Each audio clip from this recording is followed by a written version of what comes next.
Nigga call me a jag, bro. I might not fuck with you neither. Even if the acronym only means like just a guy, but like a jag, nigga, that's too close to. But here's my take on it. It's too close to the F word. I think it's funny that happened because it's like, bro, like if Stephen A. Smith or Shannon Sharp or somebody would have went through that, you know what I'm saying? He's not gonna say nothing, or you're not gonna hear nothing. So it's kind of just like, bro, like what the fuck? Yeah. I mean, I think before, I mean, we can get into this. We just start the show soon. I think in that situation, so from what I seen how it went down, Steve Smith said he was offering his input on. He would get asked about Jerry Jeudy, and he just like kept it real, which I feel him because Jerry Jeudy has been underperforming since he's been in the league, and he said, "Look, he's just a guy. Excuse me, like he's not, he's just a jag. So he's just a guy." He was just like, if a team called me and asked me should they trade for Jerry Jeudy, I would tell them no. Yeah, because he's not going to help your team get better. So why? So why would you trade for him? Jeudy took some liking to it, and Steve is old school. You know what I'm saying? And I think Steve is one of the better older guys at navigating the media now that he's in it. I think he's one of the better ones at it, but he's still learning. And so to him, he's looking at it like this: I said what I said, but at the same time, I knew that I was going to be doing this game, and I took it upon myself to say, hey, I didn't mean it in a despairing way, but I was just answering truthful. Yeah. I think you are good, but I think you have been performing like right now. Just as a guy. You a jag. And I guess you could say it's a backhanded compliment, still a slight. And so Jeudy warming up. You know what I'm saying? His way to be like, no, well, not even that part though. But I think when Steve approaches him, it's hard for me to not understand where Judy's coming from, being like, bro, I don't fuck with you. Like, it's hard for me not to I can't fault him for feeling like that. Because nigga, you just sat on your platform, said I'm not helping my team. I'm not gonna help another team. I'm just a guy. You wouldn't tell teams to trade for me or pick me up. You shitting on me, and then you're gonna come and see me and be like, oh, I think you good, but at the same time, you still just a guy. Well, I mean, that's no different than fans saying and doing that too. Yeah, but those are fans. And then those are fans. So I can look at a fan. Yeah, but I can look at a fan and be like, you just a fan too, bro. Yeah, but nigga, but you played my position. Yeah, so you played my position, so you know what it's like to play with a quarterback who is not doing what he's supposed to do. You know what it's like to play in an environment that might not be a winning environment. You know what it's like to be in a situation where your career and your stats and your progression as an individual player depends on the quarterback. Yeah. So like you of all people should be able to relate, and you of all people should be an OG because you that type of dude. You were great enough for your position where he's respected by everybody. Nobody's ever said Steve Smith wasn't nice. Everybody that watches football, they know Steve Smith was that dude when he was playing. So if I'm a young guy and I'm coming up and somebody who I can look at can be a mentor of mine is like, that nigga weak. He's just a guy. I wouldn't trade for him. I'm like, damn, OG. Well, fuck you too then. Yeah. Respectfully, but I don't fuck with you. And I'm not obligated to fuck with you. You feel what I'm saying? Yeah. Like I feel Jeudy. You know what I'm saying? I get Steve Smith because like he said, he was like, hey, bro, like you feel me? I'm gonna holler at you like a man because a lot of people in the media, they're gonna say what they say, and when they see you, they ain't got no rap for you. I'm not gonna go out my way to go talk to you. Steve, hey, bro, let me holler at you. Yeah, as the OG that you feel me? So he's but we're not gonna ignore what you said beforehand though. Which is why he went up to speak to him on it. He wanted to speak on it. Like, but, hey, bro, but what look, you already said. Yeah, I said my comments, but you feel me? Nah, nigga, ain't no but, nigga. But I don't fuck with you. That's where we at with it. And keep it cool. We ain't gotta talk. I mean, they really don't. We ain't gotta they really talk, don't bro. have to, bro. No if anything, to me, bro, It's just putting Steve Smith out there because now all the pressure is on Jared Judy to like And prove it is. prove that he's not just a guy. He put more of a target on his back by doing that because now people are looking. Okay, Yeah, because now it's he's like, a distraction. So he's this and that. Blah, yeah, blah. yeah. So Steve Smith comes up and he calls you just a guy, and then he comes up and tries to get on you. Then the media get hold to all of this conversation and everything. Yeah. Then Steve Smith is doing his job, bro. You go out your way during your warm-ups to run up talking shit behind him while he's on the microphone trying to work, not even paying you no attention no more at this point. But yeah, now you going out your way. So now the target's on your back. Prove that you just not a guy then. Go out there and prove me wrong. Which is, as the OG, it's probably what Steve Smith's on. Like, bro, like Steve Smith won go that. prove me wrong. Steve Smith won that exchange. I completely agree. I have no issue with what Steve did. I have no issue in what Judy did, except I didn't have an issue with Judy did up until the whole I'm behind doing all the extra shit where he was cussing reaching at him and shit. Yeah, like he was reaching. He was reaching, but he was upset. You could tell, and it's almost one of the things where it's like somebody knows the truth and they know that you're being honest about your opinion about them, or they know that you're being honest about the situation. But deep down, he got emotional. He did. He got emotional. It's like, damn, bro, like now I'm mad. So it's not nigga, fuck you. Which proves. But I'm pretty sure at some point either he'll have an honest conversation with himself or somebody will have an honest conversation with Jerry, who he respects, and they'll be like, bro, you're not living up to the capabilities of what you're supposed to be. Bro, Jerry Judy at this point in his career, I'm not saying he's supposed to be a top 5 receiver. I'm not saying he's supposed to be top 10, but he's supposed to be in that discussion. He's supposed to be doing at least he's supposed to be looked at how people look at CeeDee Lamb. He's supposed to be looked at how people look at T. Higgins. I'm not saying looked at like a Jamar Chase, but he's supposed to be looked at like a T. Higgins, a Jalen Waddle, a Devontae Smith. And yeah, those guys might be in better situations with better quarterbacks, better teams, and they have a better receiver on their team with them. But he's supposed to be one of them ones. Like, he's supposed to be like, oh, without a doubt, he is the best receiver on this team. Yeah. You don't know if the best receiver on this team is him, Cortland Sutton, Hamlin. Like, you don't know who the best receiver on this team. And you can say maybe, well, that's Russell Wilson's fault. That's cool. You can argue that. But at some point, he's supposed to show you he's one of them. I can be a top 10 wide receiver in this league. Yeah. And instead, he's just a guy. And it's like, bro, it's I get it. He got upset. He got emotional. You know what I'm saying? Like, and to me, he's only emotional or getting upset because he's probably had that conversation with himself. And he realized he's like, bro, like, I'm playing real shitty right now. I mean, if you turn his TV on, bro, or to get a phone call, or he's on social media and to see Steve Smith, a legend, somebody that he probably looked up to at one point in time, at being that they both played the same position, to then be like, bro, I think the nigga just a guy. Yeah. He a jag. Yeah. And now it's not like, I think what really makes it sting is it's a nickname, bro. Like Jag. Like, he, like, to go from just a guy, like, okay, cool. He called him just a guy. Not a big deal. But then he goes, he's a jag. Now you label it. Yeah. Like that's a legit stamp and label now, bro. Like, jag. I haven't heard that term ever, but I've heard it more in the last two weeks since he said that shit than I've ever heard it in my entire life. Jag, just a guy. All of that shit. So now when you think of Jag and everything, just like how I made the joke about it, he was like, bro, we got to sound better. And I'm like, oh, we going to end up sounding like Jags. We both laugh because, like, that's a term now. It's a thing now. And it'll always be a thing insinuated behind Jared Judy. Yeah. So, yeah, he's going to be pissed off because he's looking at it, and then you get people like what's his name on social media? He's killing it right now, bro. He do the Dion.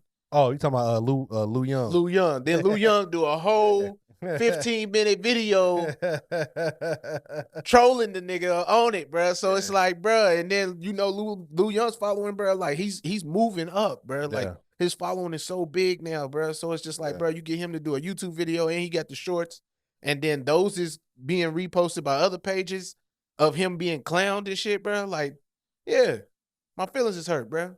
I'm pissed. Yeah, nah, you right, bro. Like I said, bro, I definitely see both sides. I understand where Steve was coming from. I understand where Judy was at.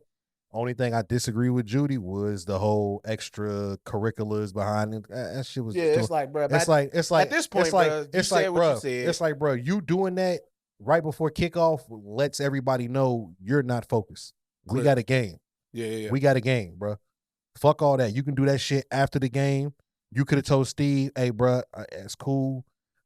Holler at me after the game. I got a game." And if he would have said, "Bro, I got a game, bro. I'm trying to focus on the game," Steve would have said, Steve would have left it alone. But once he did that, Steve laid in. Steve Bro, killed he him for the leaned next into that. killed him for the next 10 minutes. You know what I'm saying? And so it's just like, bro, at some point you have to get out of your own way. And I feel like Jerry has to get out of Judy has to get out of his own way, bro. Like so. But you know, hopefully he gets in a better situation. Maybe he'll turn around in Denver. Maybe he'll get traded. Who knows what will happen? But he's definitely not performing like we thought he would have performed getting drafted out of Bama. Yeah, for sure. But that being said, welcome back to another episode, man. You gotta relax, man, and that's a good way to kick it off, bro. If anything, Jared Judy, bro, you got to relax, bro, and lock back in. Jag ass nigga. No. Jag ass nigga. Jag ass nigga. You feel me? That's Jag ass. Niggas a jag. We gonna kick it off. What we talking about today, bro? We got some shit we could talk about. We got a few topics to talk about. Topic number one, though, we're gonna get into Louisville and Duke, man. 23-0 today, bro. Man, that's a L. It's definitely an L on our part, bro. You know why it's an and L. That's probably why it's an L. That's like the third. I'm a gambling degenerate. Oh yeah. Thrash didn't score a touchdown. Parlay dead. Yeah, everything else hit, but Thrash. Like, come on, bro. That's like the third. That's sick, bro. Bro, we ran the ball the whole second half because bum-ass Duke couldn't even make the game competitive, bro. Like, shout out to Jawar Jordan. He did his thing rushing the ball, had a career high. I don't remember what he finished with, but I know at one point he had 163. 163, two tugs. You know what I'm saying? Like, it's just like, bro, yeah, he really showed his ass today, bro. Like, he balled out, man. So I'm proud of the guys. I mean, Thrash had 7 receptions for 73 but he yards. didn't have no motherfucking touchdown. That's what you want. Bro, I would trade those 7 catches and those 73 yards for 1 touchdown. Jake Plummer didn't throw a touchdown. Yeah, I know. I watched. I saw the game. He also didn't throw an interception. I don't give a fuck. I would take him throwing 5 interceptions for 1 Jamari Thrash touchdown. All right, that's how much I wanted to hit that parlay. But yeah, it was also homecoming in Louisville, so shout out to everybody. Man. Bro, you know, I ain't gonna. Have you ever been to a Louisville homecoming, bro? Nah, but I was hoping we could talk about that. This is trash, bro. I was down there for years, bro. 5 years homecoming. I'm not gonna say it was trash, but I'm not an outside nigga, so maybe my perspective and my stance and my position on homecoming itself is different. But for me, bro, I just felt like it was like, bro, like it never really lived up to the hype. Like, yeah, like the best times and the best weekends that I had on campus were not homecoming.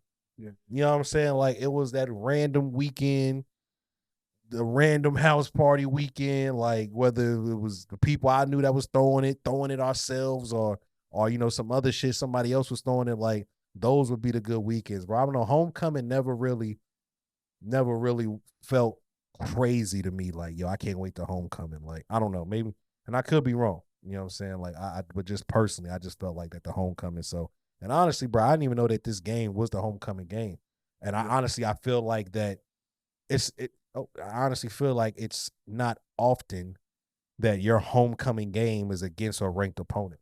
At least I think it was homecoming. Don't quote me on it. It might have been because Louisville played at Pittsburgh and then we had a bye week. So this probably would be homecoming it might have been tonight. I don't know. I could see it. They said it was homecoming on College Game Day. Yeah, so. I could see it. And they could have just said homecoming just because they had a bye week and then we had the week before we played at Pitt. So it could have been a combination of that too, though. But homecoming is definitely soon because we know it's not going to be against UK. We know it's not going to be the Miami game. Well, I think the Miami game is in Miami. Yes. And we play Virginia Tech and Virginia the next 2 weeks. So I mean, it might be one of them, but I just feel like before the season starts, I feel like Duke would have probably been labeled our homecoming game just because Duke is normally ass in football, and we've been kicking Duke's ass in football for the past couple years since we've been in the ACC. and nobody expected Duke to be relatively decent or good and to be ranked. So yeah, I could see this being a homecoming game. But yeah, bro, homecoming on as far as on campus, bro. Me personally, I never really fucked with the shit. Like I said, I would step out. I would do some of the festivities and stuff. Go to some of the parties, go to some of the events. Nah, today was definitely homecoming. But I don't know. Like I don't know. To me, shit was trash, bro. I don't know. Can't really say too much about it. Yeah. But yeah, shout out to us. We got the dub. 7-1. Like I told you, I do feel like I mean, we really low key, bro. This is like the second and third game, bro, where like we didn't score no points in the second half, but we our kicked field defense goals. held strong. We didn't score touchdowns. We kicked field goals. Yeah, but that's why I'm saying like it's the second game where like had our defense not held strong, bro, and pitched a shutout, whether it's a second half or a full game shutout, Yeah, we would have lost. It's like the second or third game that shit's happened. So that's why I'm in agreement with you as far as you being like, man, fuck that. We lost for real. Because it's like, it's true. Like, bro, we did not score, bro. We kicked 3 field goals in the second half. 2. We had 17 at half. We did. Yeah. So 2. Kicked 2. So we scored 6 points in 2 quarters, bro. Luckily, Duke couldn't put. You want to know why? You want to know why we didn't score? What? We didn't throw the fucking ball, bro. True. We didn't throw the ball, bro. I wanted to run the ball. Like that was the most. That was the scariest second half of football I've seen in a very, very long time. Like, I get it. You don't want to throw the ball because you don't want to turn the ball over. You don't want to give them extra possessions. That's cool. But where we just kept running and we kept running. And then when we throw the ball, it was a little screen pass, a little screen, dink and dunk. I'm like, Dutch, air this bitch out, bro. We got horses on the outside. Air it out, bro. Like, flex, drop your nuts. Like, this will be another staple win. We already got a staple win against an above average Notre Dame Notre Dame team. This Duke is ranked. I mean, they're not gonna be ranked probably after this L that they just taken, but Duke is ranked in this game today. I'm looking at it like we supposed to flex. We supposed to show that we are in the upper echelons of teams in the ACC, and we just skating by. Yeah, we pitched a shutout, but we just skating by. We pit a pattern like, bro, we really could have violated. We could have put up 50 if we wanted to, but I feel like the play calling wasn't aggressive enough. I feel like once we got a lead, I feel like it was okay, guys. Don't blow it. Let's just play it safe. We're gonna run, pass on third, run, pass on third, run, pass, run. Oh, and it's just like, bro, it's why are we running the ball on 3rd and 15 in the red zone? Bro, yeah. If you gonna end up kicking a field goal anyway, nigga, air that, bro, come on, bro. Like that's what frustrates me sometimes with some of these college play callers. It's like, bro, some of y'all niggas is cowards. Like, be aggressive, bro. Like y'all niggas is cowards. Bro, like, no, bro. Like, be aggressive, bro. Like, yeah. Like, nigga, drop your nuts, bro. Like, bro, this is college. This is college football, bro. Like, you don't get shunned in college football for dropping buckets. Like, maybe in professional shit, they're like, oh, take your foot off the gas, run the clock out, whoopty woo woo, blah, blah, blah. In college, no, it is embrace style points because you have to win. You have voters. People can look. People can look at you and say, well, you and such got the same record. Y'all played the same talent of competition. But in some of their games, they showed they ass. Y'all been skating by. So we're going to say that they're better than y'all. They're going to be ranked higher than y'all, bro. It's like, oh, bro, this shit's politics, bro. Like, you have to put on a show, bro. Like, and for us to come out that second half and only put out 6 points, two measly ass field goals it's just like, what the fuck, bro? I mean, that's what Cincinnati had to do. Like, that's why when they went undefeated, they understood they had to win. You got to put on a show. Yeah, they had to. And you got to win by 30 or more. That right there, like, don't get me wrong. I'm happy that we are 7-1. I understand that we could easily be 8-0. Like, I understand that if we were undefeated, we'd probably be top 10. I completely understand. Yeah. I am highly aware of that. So I'm not looking at the team. I'm not ungrateful for how my football team has performed this year because I feel like we have overachieved. But I'm acknowledging the fact of if we want to be one of these programs, if we want to be one of these teams, if we want to be respected in the ACC, if we want to be respected outside of the ACC, just around college football in general, we have to show that we can put on a show. Like, cool. Pitching a shutout is cool. That's cool. It's only cool if you're going to run it up. Yes. It's pitching a shutout. To score 2 touchdowns in the first quarter, bro, and then kick a field goal in the second quarter, 3 field goals, 2 field goals. Bro, the best player on our field was the kicker. Nothing in the best player on our field was the kicker.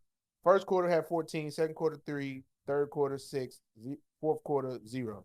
So it's like, bro, like, yeah, we won 23-0, big deal. But at the same time, it's like, bro, if we're going to pitch a shutout, let's pitch a fucking shutout. Yeah, put on a show, bro. Sure, because at any point in time, bro, that entire game, Duke could have turned the tide. All it takes is one big play on defense where to spark the offense, and next thing you know, tempo, and before you know it, bro, just like how Pittsburgh did, bro. Pittsburgh got one good play on defense, and next thing you know, bro, it was a fucking ball game. I'm going to tell you, and we're going to talk about Colorado too. The Colorado-Stanford game. Yeah, they were up 29-0. In college football, 29 points is nothing. In college football, teams can literally score 4 to 5 touchdowns in a quarter. So looking at Colorado versus Stanford, they were up 29-0 and they lose the game. Just because we're up 17-0, just because we're up 20-0, just because we're up 23-0, that does not mean that the game is out of reach. I understand that Duke's offense isn't as prolific without their starting quarterback. I understand that. Yeah. But this is still college football. Anything can happen. All it takes is a fumble, scoop and score. All it takes is one of them weak-ass punts. All it takes is one of them field goals to get kicked short return. Like, all it takes is for one of them field goals to get blocked. Like, all it takes is for, I get it takes for an intercept. I understand you played it cautiously. Sometimes it just takes a big hit. Yeah, somebody get rocked. And the whole energy chain. All it takes is one play, bro. This is college, bro. These are children. You have to understand. It's low-key the same thing in the NFL, too. No. These are children. We watched it happen, bro, with the Patriots versus the Falcons in the Super Bowl. That's Tom Brady. If Dante Hightower doesn't get that sack that's Tom Brady. On what you call it, though? That's Tom Brady. Bro, we was losing that game. That's Tom Brady. Everybody's spirits was crazy, bro. That's Tom Brady. Like, go back and okay.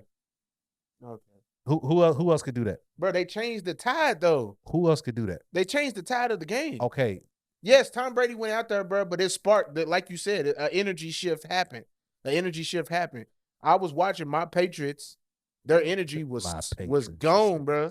They had no fucking energy. Like, everybody was down, bro. Dante Hightower gets that sack on fucking Matt Ryan, bro. He fumbles, bro. They get the ball back, nigga. Next thing you know, bro, we come back 23-0, bro, and win the fucking Super Bowl. But I'm not disagreeing. Professional. All in the second half. Professional and college, completely different. Because in college, the play clock stops so much. That's why these games be so long in college. Yeah, but what I'm saying in NFL, it can still happen in put like NFL. This. With Dan Quinn and Kyle Shanahan, all them two idiots had to do was collectively have 2 possessions, 2 drives where they did the right thing. And the entire second half, they did everything wrong possible. They didn't run the ball when they were supposed to run the ball. They couldn't muster up one drive where they got 1 bucket. Bro, fuck you. You're not going to take this away from the Patriots. I'm not taking away from the Patriots. What I'm saying is, in college football, that 29 points, you're never out of reach. A 29-point deficit in the NFL, you're 9 times out of 10, you're cooked. Yeah, just because the way that the game goes, all we got to do is have a couple of successful first drives. I mean, a couple of successful drives. We got to get probably if we up 28, 29 points in the NFL game in the second half, all we got to do for real, if we get 5 to 7 first downs, if we have 2 good drives, this game's over. In college football, you can have 2 good drives and still lose that 29-point lead because the way that the game is played. I mean, I'm not disagreeing with you at all. I'm just saying it can happen. And y'all had Tom Brady. Yes. But all I'm saying is it can happen as well in the NFL, depending on what. Depending on if you got Tom Brady or not. I guess. So, yeah, you want to run with that. Cool. I'm saying depending on, bro, like, all right, we was down 23-0 to start the second half. Mhm. Dante Hightower comes in, bro, gets that sack. What was it? No, it was 28. It was 20 was it 20? 28-3? It was 28-3. 28-3. Yes. 28-3. And it still happened. But like what I'm saying is if Dante Hightower doesn't make that sack, we lose that Super Bowl. Probably. By however much to 3. Probably.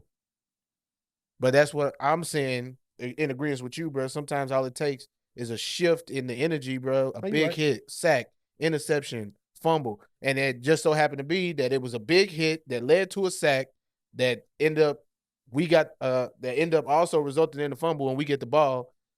Tom Brady and them go down and score, bro. And next thing you know, bro, the defense is sparked up like, bro, fuck that. We got this. Yeah. The defense comes back, bro, pitches a shutout for the next 2 quarters. Tom Brady locks in with his team, bro, do what they got to do. Edelman makes one of probably the craziest catches in not just catch. Super Bowl history, bro, but NFL history. That was a great catch. He caught it twice. That was a great catch. Bro, ridiculous. Concentration and also just a little bit of steroids, but yeah. Hands. A little bit of steroids.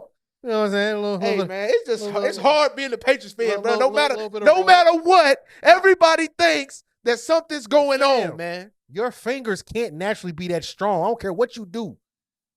The nigga caught the ball. Whole hands on the ball, though. He caught the ball, let it go, and constricted his fingertips back. That's the nigga. You know how strong your fingers gotta be to do that? But I mean, we're not gonna act like the ball's 20 pounds. Nigga. Dog, do you not understand what was happening on that play? I mean, I watched it, bro. Like the ball nigga, goes up. He was already falling to the ground. They all try to fall. They all jumbled up. The ball hits Buddy. The ball hits Buddy. He lets go. Yeah. The ball is falling. This nigga's hands is so strong. He gets one underneath and one on top. He catches it again, but just with the fingertips. That got Roy's written all over it. No, it doesn't. And that's the reason why Edelman's body fell apart as he got older, because he got off the shit, and he couldn't maintain no more. Bro, like, look, bro, as a Jets fan, you'll never respect us. No. I definitely respect Tom, but as a Jets fan, I'm privy to all the bullshit that the New England Patriots have done over the years. That's cool, bro. So I know who, where, and where. I know where the bodies are.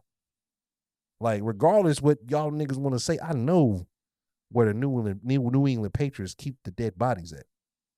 Yeah. I've been watching y'all for years. I had no choice. It's been beef. Also, all right, so let's get on away from that, bro, because we can talk about Patriots football and y'all some shit forever. We said all that to say y'all some shit. Louisville, bro, pick it up. Pick it up. Offensively. Defense, y'all doing an amazing job, bro. Defense is over. Defense is. I can't believe the defense is playing this good this year. I mean, we have a lot of transfers. Defensively, that makes it even more impressive. True, because it's a defense. You have to be a cohesive unit, bro. Yeah. And I feel like these guys to have a new coach, a new system, yeah, and new players, yeah, and everybody lock in and buy in.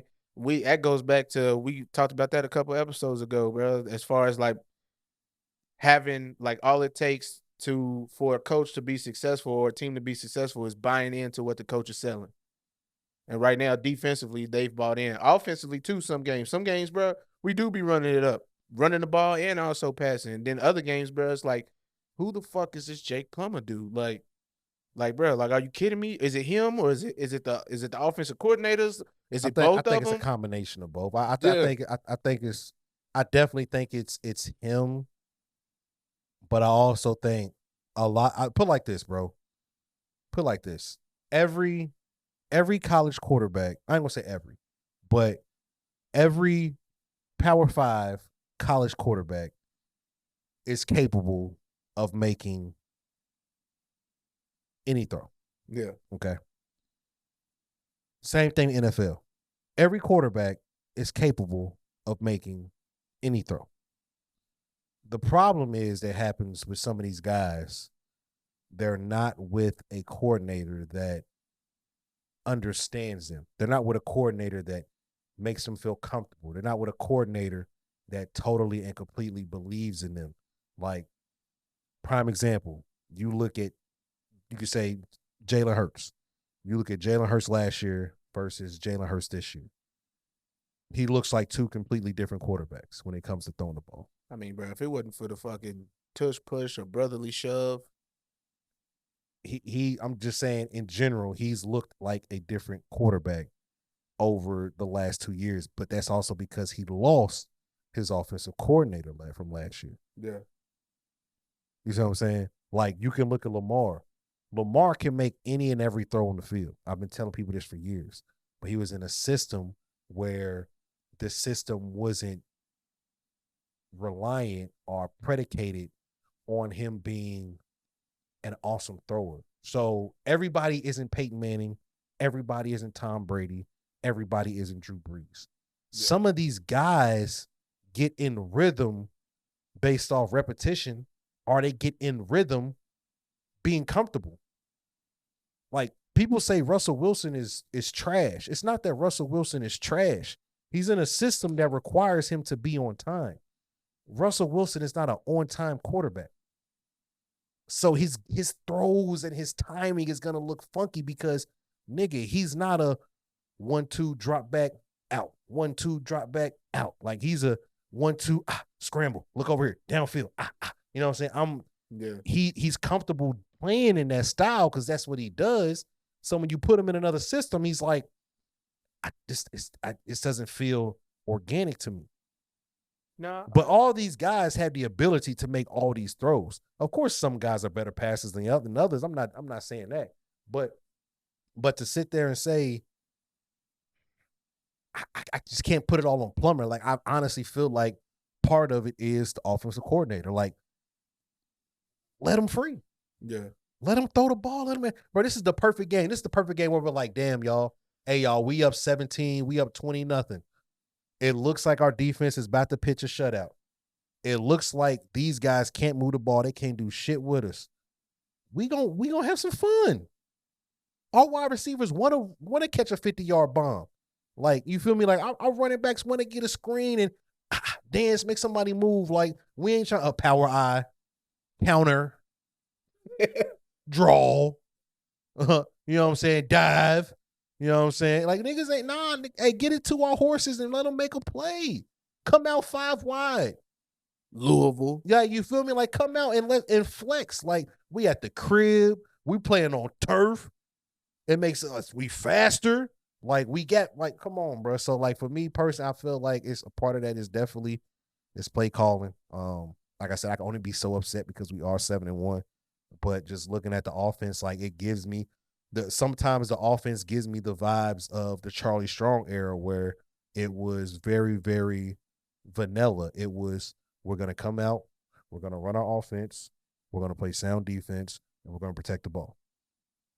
I love the Charlie Strong era.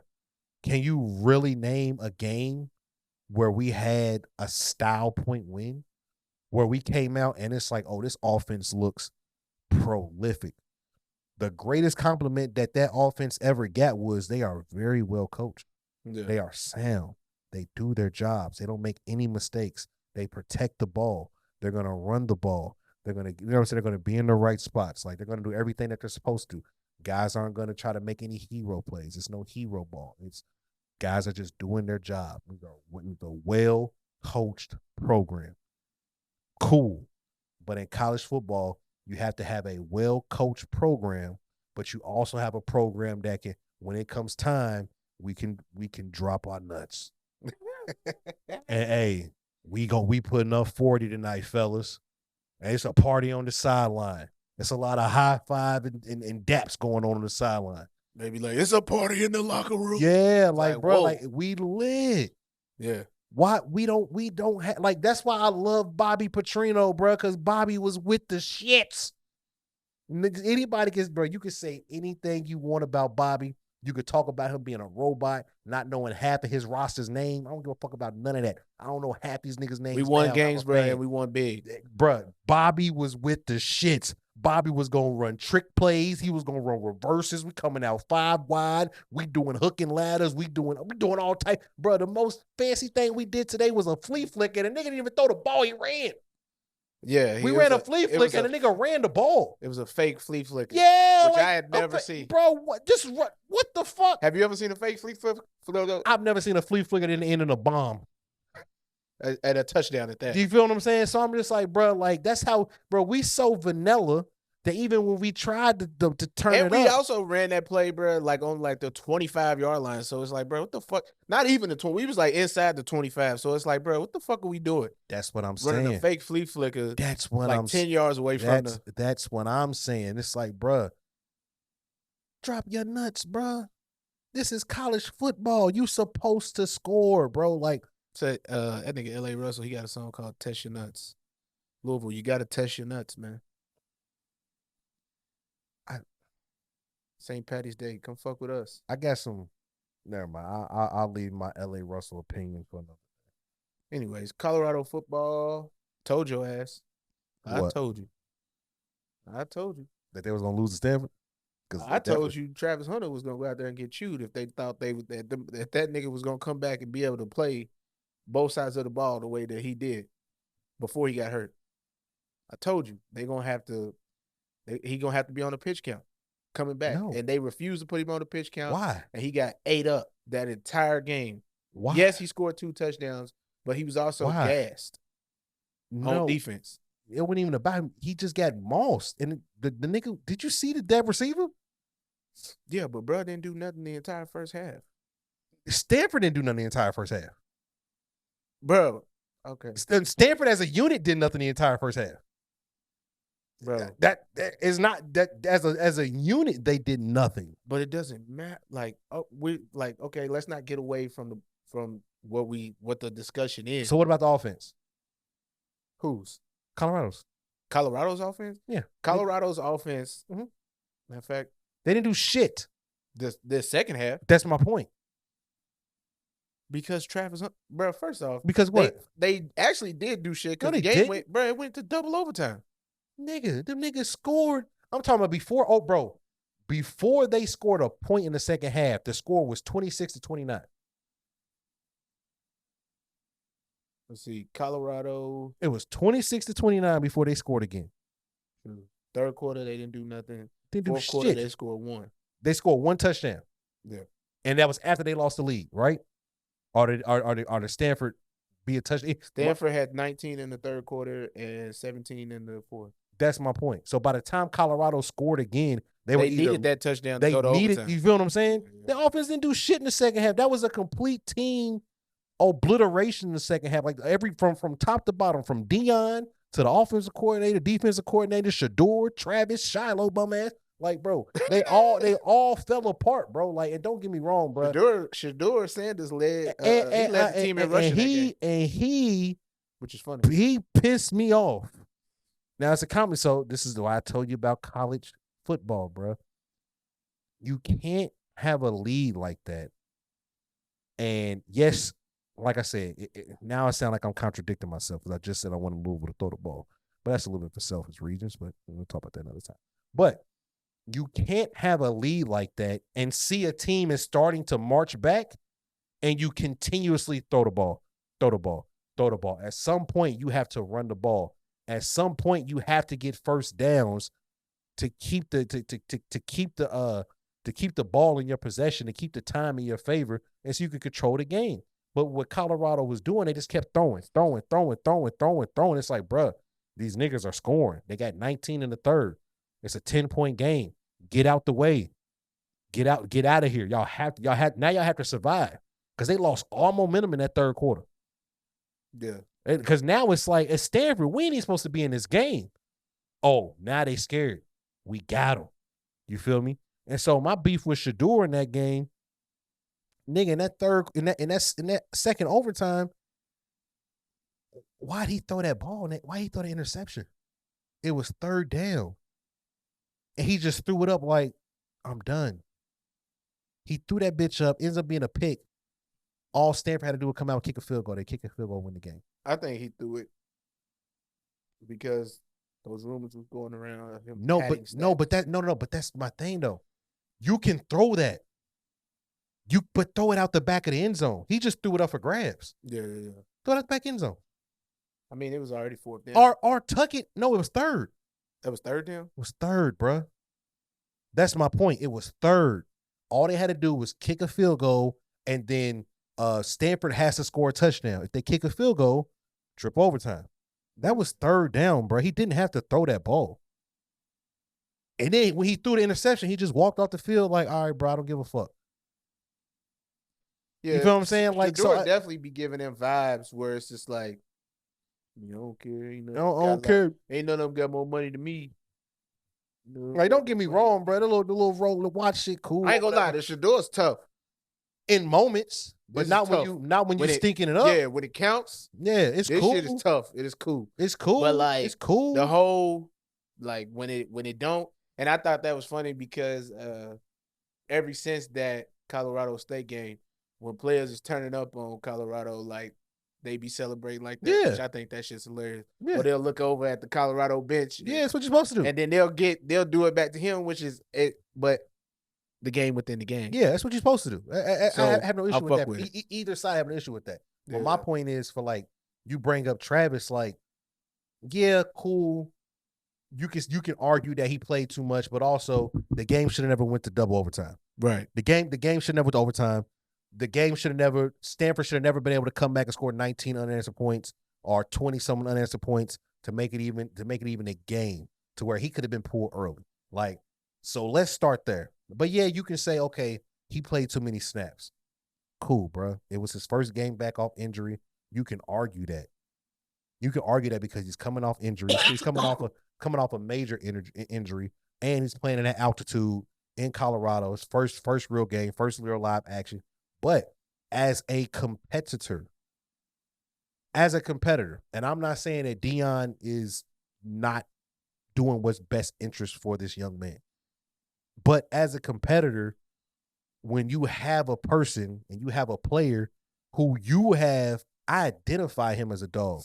He identifies himself as a dog. So if I start to baby him, or if we start to coddle him, I don't even think it's coddling a baby. It's working him back in conditioning-wise, bro. Listen, bro. It's working him back in. Listen, bro. You can't do He's that. out of shape.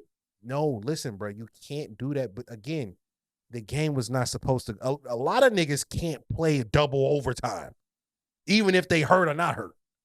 That's a lot. Even if on one side, that is a lot. What's that? So I'm not arguing that it was a lot of snaps either way. What I'm saying is that's the role that he has taken. Like him calling Deion, coach, I want to play this week. Deion like, no, nigga, you're not playing, bro. Like Travis did what he was supposed to do. Deion's response was what Deion was supposed to do. You know what this is, bro. So as a teammate, I'm looking at Travis like, yeah, that's my dog Travis. Travis trying to play. Like I fuck with Travis. Like, but I'm also looking at Deion at the same time. It's like, come on, coach, you know you ain't supposed to let him play. And he ain't let him play. And the players would look some type of way. I'm not even saying no. So maybe you get me wrong, and maybe I'm not like making it clear on what I mean by like him being on a pitch count. What I'm saying is Travis Hunter should only. Damn, I'm sorry, I did it. But Travis Hunter should only be allowed so many minutes type shit, bro. Because it's like, okay, like if you're gonna play offense, so many minutes on offense. If you're gonna play defense, well, not even minutes, but like snaps. Because he should be on some type of snap count, or at least that's his first game back. And I get it. Like, one, you gotta think Travis Hunter is looking at it like, bro, like I'm really not used to wearing this flap jacket shit because he was in a flap jacket. And all game, bro, all he was doing was adjusting that motherfucker, pulling it down or pulling it up, fucking with it. So that's taken away from his focus. He's also gassed because all that conditioning he did leading up until his injury is now gone because he sat on his ass for 3 weeks. But this is the thing, though, bro. You don't lose that, bro. Yes, you do, bro. No, you don't lose it like that. Like you don't. A player his caliber, put like this, bro. That's why Travis was taking himself out of the game, bro, at certain times, bro, because he was tired. He was tired as fuck to go out there and run them routes. And he scored what? I'm not Travis saying Hunter had 2 touchdowns. I'm not saying he wasn't tired, but also what plays it. But that's what I'm saying though, bro. Like Travis Hunter, we never saw him those 3 games before he got hurt. We never saw Travis Hunter come out or take himself out of the game for any reason, offensively or defensively. Those games are different. You gotta understand, bro. He got hurt. So when he got hurt, that as a person, bro, when you get hurt, bro, and when you coming back, you anxious. You anxious, bro. We don't know. We don't know the insights. Yeah, I was about to say, we don't know the insights. I was about to say, bro, stop. But I'm no. But listen, though. But I'm just going off of being hurt. It's just like, bro. Let's say you miss a week of school because you got sick, right?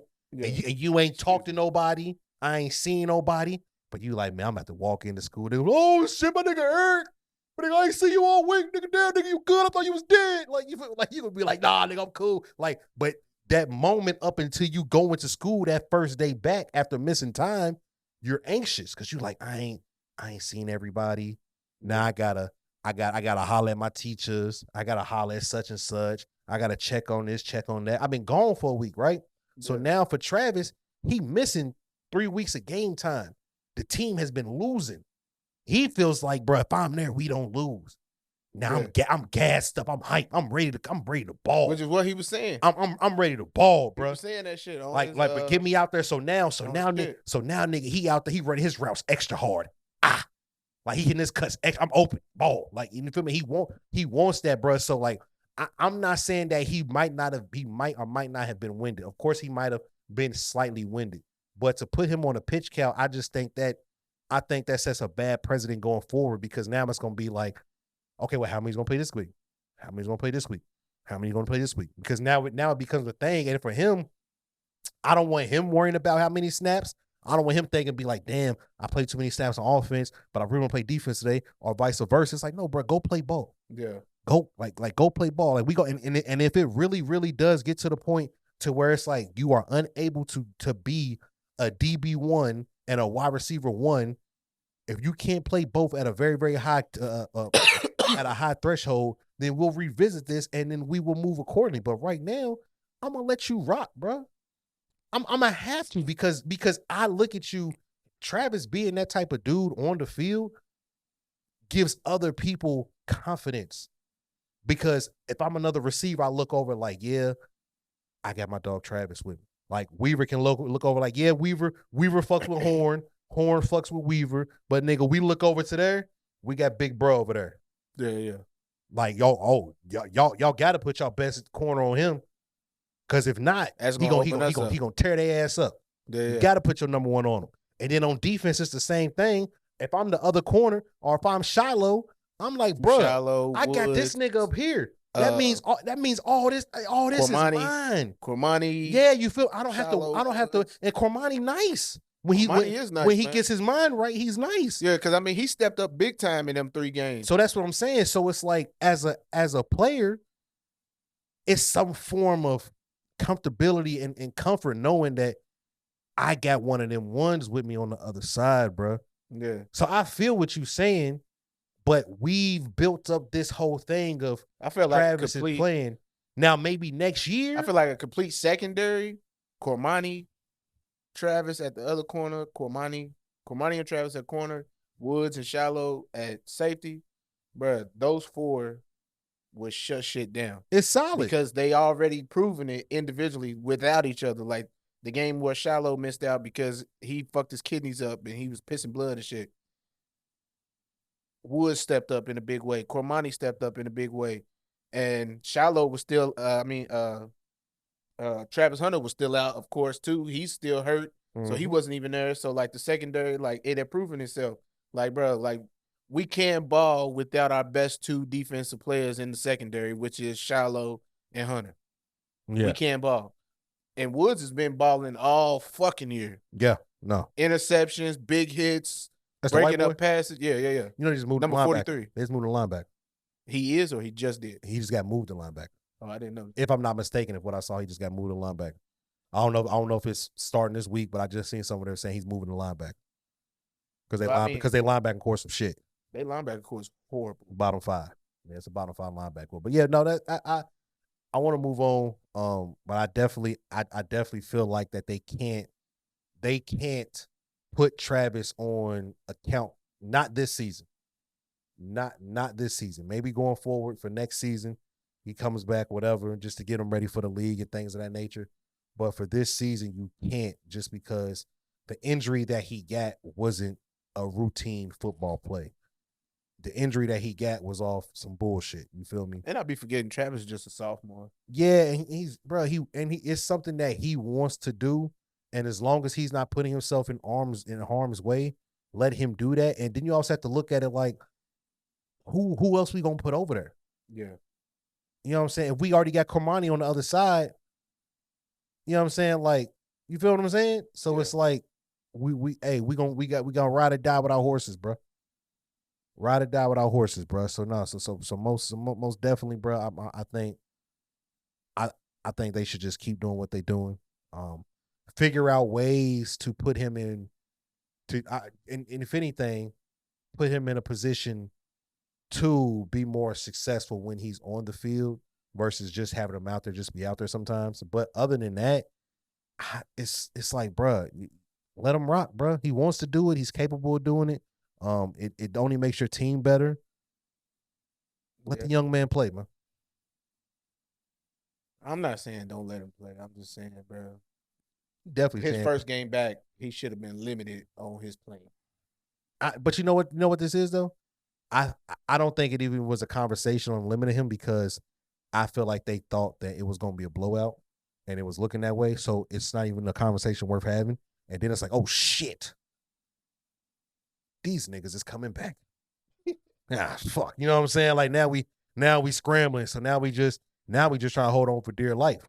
You know what I'm saying? So I feel like that was part of it too. But no, I definitely think, let them play, bro. But what we got next, bro? You called me. You was talking about as far as etiquettes when it comes to bathroom and park. Yeah, they are connected. So it was interesting when you first told me that you wanted to talk about this. But then I thought about it after we got off the phone, and I was like, you know what? He's absolutely right. I'm not right a lot, but when I am. Because there has to be... Niggas is raised wrong, bro. I'm sorry. A legitimate niggas is raised wrong, and etiquette when it comes to parking and also using the bathroom. So I'm going to open the door up to you. You tell us what's going on in Dre's head. All right, bro. What I want to start to do, bathroom or parking? Hey, man, this your segment. I'm going to do parking. I feel like parking is the most, everybody can understand that, because when it comes to the bathroom part, women, y'all can't understand bathroom urinal etiquette because y'all don't have urinals, because y'all don't have dicks. So 2 different conversations. But when it comes to the parking in the parking lots, all right, me as an individual, I try to avoid parking next to people if I don't have to. I will walk the extra 15, 20 steps to get where I'm going, just so I don't have to park next to people, because I don't want people hitting my car. I don't want to hit nobody else's car with my door, walking by with your little badass kids, shopping carts, wherever we at. It doesn't matter where we at. I just don't want you hitting my car, and I don't want to hit your car. So I park away from vehicles. I scan the parking lot. Oh, look, there goes 4 spots open. Let me park in slot 2. So I got a slot open on my left and 2 slots open on my right. So that means that the person who they want to park to the right, they can park in slot 4, respectfully. Right? It makes fucking sense. Okay? That's how I look at it. Yeah. Some of you motherfuckers need proper parking etiquette. Let's get to it. I'm at the gym this morning. I come in the parking lot, my normal parking spot close to the smoothie spot in the door. It's a bunch of cars there. I could have pulled in right next to me. I said, you know what? Let me park on the back wall. It was about 6, 7 slots open. It was a parking slot by the curb, and then a parking spot, and then about 4 or 5 slots open. So I parked in the 1 second away from the curb, thinking, okay, hypothetically speaking, nobody is going to park closest to the curb, because that's a tight squeeze to get in between my car and the curb. Mm-hmm. And then nobody is going to park beside me because that would be ludicrous to park directly beside me when you can park a slot over from me. Mm-hmm. So I'm like, oh, this is perfect. This is a match made in heaven. I am good. I go in the gym. I do my thing. Right? I walk out and I cannot believe what the fuck I seen. Mind you, the parking lot is not even full. But somebody in some big stupid ass hatchback Durango parked in the spot closest to the curb, bro. Mm-hmm. So I'm like, why the fuck would you squeeze your big ass vehicle into this tight ass spot next to mine? And not only did they do that, they try to show off and back in like they was Batman. You feel me? Like the nigga, like I was like, bro, is this nigga Bruce Wayne? I was like, bro, who? I'm looking around the parking lot like, where's this nigga at? Like, come on, man. Like out of all spots, I'm looking. I said, 1, 2, 3, nigga parked over there. Nigga parked over here. I'm so mad, bro. I'm looking at this nigga's car like, why would you do this? You feel me? So that's number one. That's me. That's how I feel about parking. Mm-hmm. When it comes to bathroom etiquette, bro, as a man, all right, as a man, we are taught when you go in the bathroom and there are urinals, if there is an odd number, you never choose the middle. All right. The only time that is acceptable to go into the middle urinal is if urinal 1 is taken and urinal 3 is taken. Right? Now you can go in the stall, do whatever, but sometimes it's like, bro, I don't feel like going in the stall. I just gonna take a piss. You keep your eyes going forward. You look up, down. You never look left or right. You know what I'm saying? You keep it kosher, right? Yeah. I'm going to the bathroom and work, right? This dude, and in our building, we got different places, you know, different jobs and shit, you know, in our building.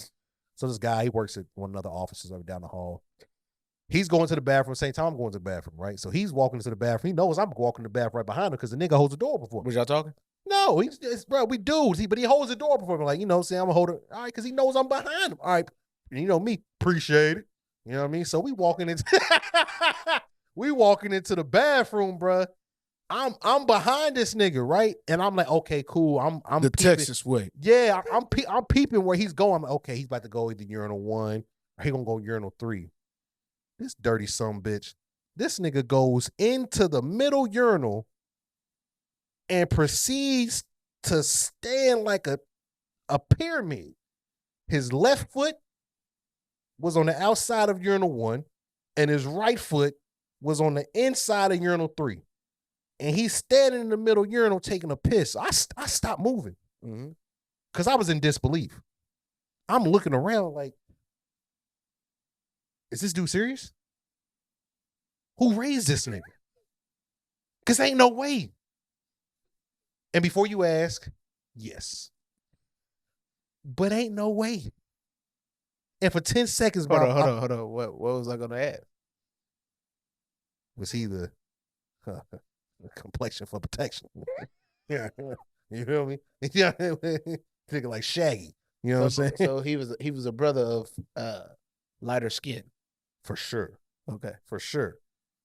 But I stood there, bro, and I had the angry Arthur fist for about 10 seconds. And I calmed down.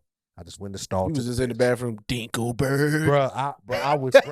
I was so mad, bro, because I said, bro, I cannot believe. I said, bro, that's not proper bathroom etiquette. Like, you are taught as a man, you pick your urinals based off the number of urinals that are there. I understand that if you go into a bathroom and these 2 urinals are taken, you got to use the middle. That's completely understandable. But it's a completely empty bathroom. Why the fuck are you going in the middle? He said, I held the door open for you. Now you going to have to make a decision. You stand next to me? Look, man. Or wait. Some people might think it's extreme. Some people might think it's something stupid. But as a man, I think that is a valuable lesson you have to teach. We have to teach our sons that. We have to teach our bro. Listen, hear me out, bro. You do not, bro. Imagine, bro. You go in the bathroom, right? Let's say you take your son, you take your nephew, and you know they old enough, they tall enough to use a urinal. You know what I'm saying? So they go to use a urinal. It could be a dude on the left urinal. Your son run up to the urinal right. Hey, bro, scoot over, bro. Like etiquette, bro. You have to learn that at an early age, like because that's personal space. Hey, There's a splash zone. Hey, let me hey. There's a splash zone, bro. You take a piss. Well, it's definitely something that needs to be taught, I guess. Yes, but at the same time, bro, like this is about to be crazy. I was at a bathroom. I was at a restaurant, and I went in the bathroom. I walk in the restroom, bro, and I'm behind a father and his son. You pick this nigga up. Oh, nah, bro, it's even worse than that. I'm behind a father and his son. It was a father of lighter skin, and him and his son. And they go in the bathroom before me. I go in like shortly after them, bro. And I walk in to him telling his son, him being like, "Oh shit, son's too short, too young to to use the bathroom in the urinal or on the toilet." Like you said, you would think that he would just pick his son up and be like, "Just let it go." Yeah. My man's had his son drop his pants in the middle of the bathroom, bro, and pee down into and when the drains on the one floor? of the drains in the floor. Now you know what? I'm not mad at that. Oh, I was pissed. I'm not now. If he was just peeing out on the floor, because it was basically just his son just pissing in the middle of the floor. Okay. Granted, his son was like aiming for the drain. Now, okay. Thought wise, I'm not mad. Execution wise, you don't do that with people in here, bro. And it wasn't like it was just me, him, and his son, bro. Like the bathroom, it was jumping in there. Yeah. And like to put it in better perspective, bro, we was in fucking Applebee's. So I mean, there you go. There one. Oh, Applebee's a little. Yeah. One. I mean, we're in the middle of we're in Applebee's. Two, the bathroom is going up at this point in time because it's like late night evening, bro. I'm there with some homies. We watching the game, having some wings, getting some drinks and shit, bro. Chilling. Yeah. My tank is full. I need to flush. Yeah. I need to let loose, bro. I've been here. I'm on like my third tall glass. So like, bro, I gotta go. Walk in, bro, and I'm buzzing hard. Shots on my third tall glass, like I said, bro.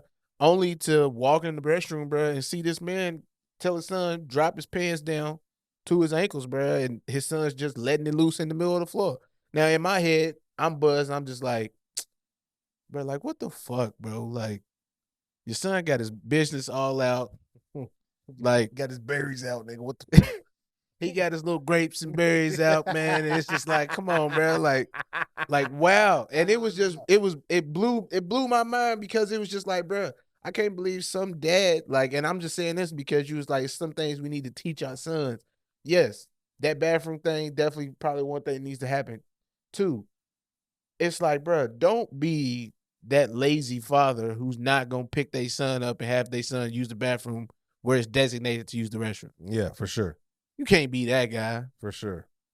Because it's like, it's not that big a deal, bro. Like, pick your son up for all of the 30 seconds it's going to take your son to piss. Yeah.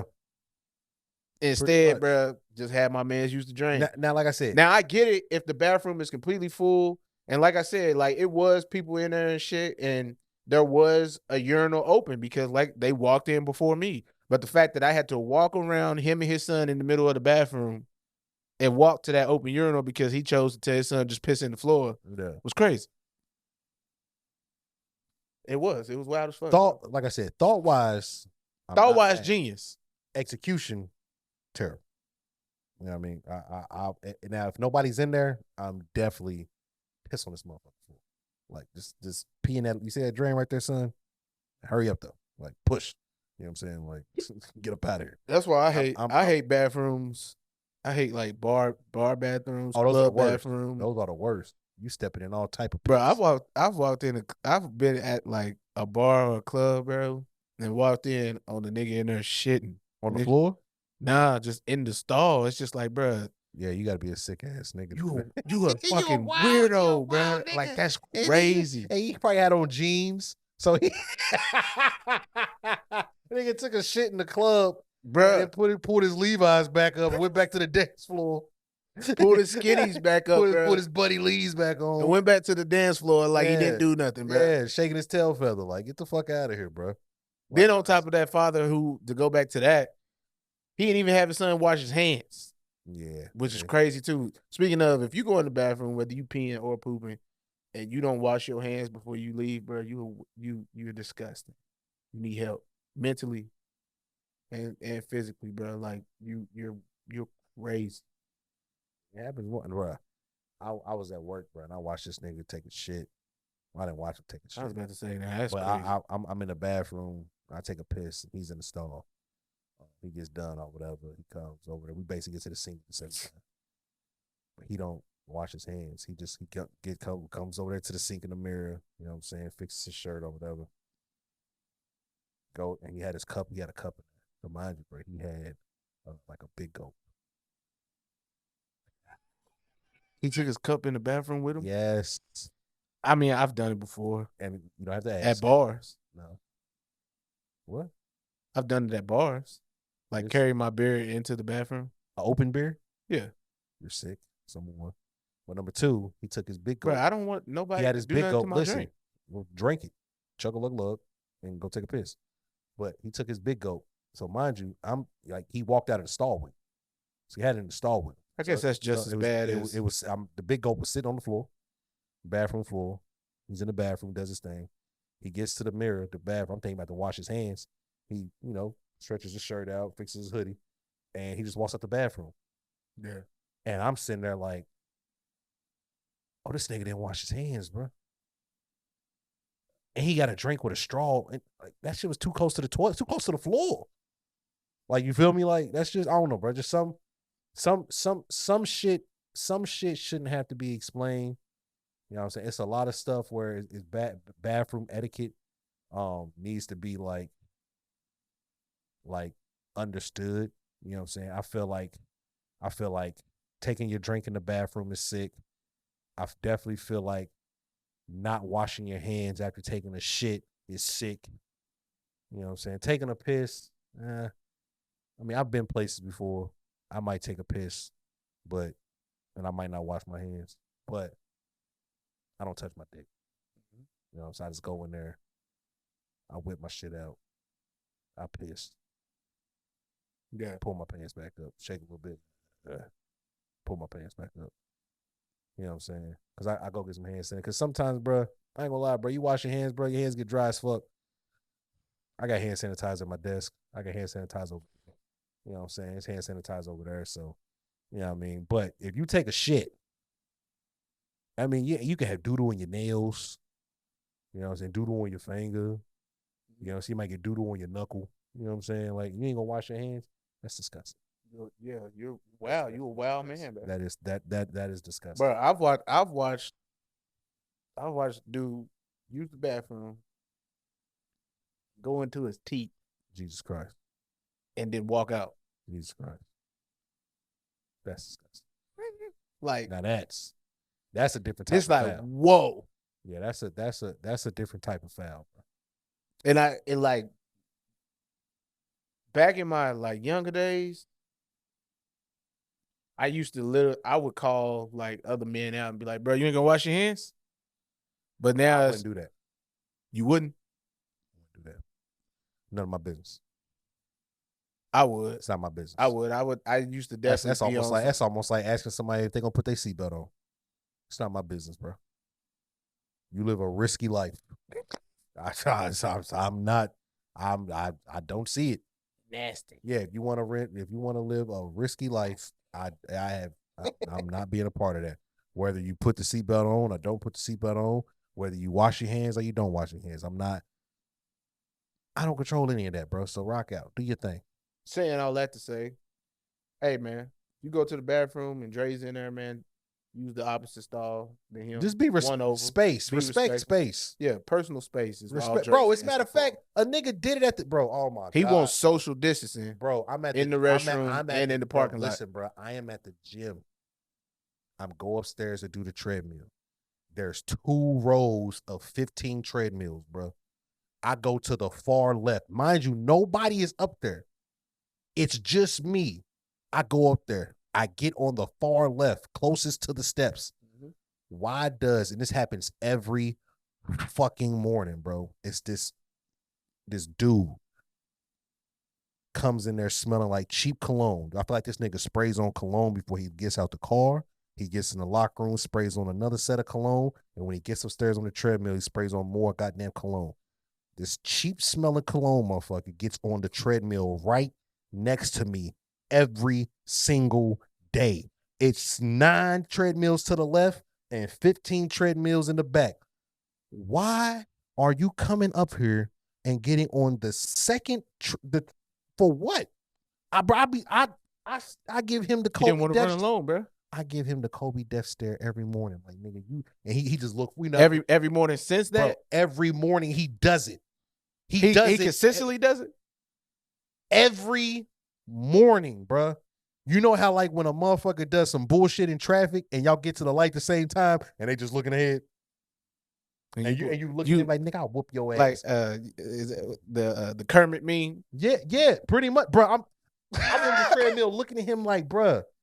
You ever seen that meme with Kermit in the car, bro? He's like that. It's the same shit. I'm looking at him like, dog, you can go 2 treadmills over. You can go on the treadmill behind me. Why the fuck or you right can beside use me, treadmill bro? number 15 all the way on the opposite other end. side. Bro, I be getting, bro, bro, niggas do so much weird shit, bro, that I be feeling like I'm the one that's tripping, bro. I be feeling like I'm tripping. Cause I'll be the bad guy if I smack him in the back of that bald head. You know what I'm saying? Like, bro, so it's just like for me, bro, like it's just sometimes, bro. Yeah. Sometimes, bro, some of this stuff is just proper etiquette. I feel like people weren't raised right. I don't ask for much. I just want space. That's all I want is want space. Oh, we want, man. Crazy, bro. That's all I want space, bro. I mean, that's definitely what Embiid wants. NBA season's back. Yes. And Embiid wants out.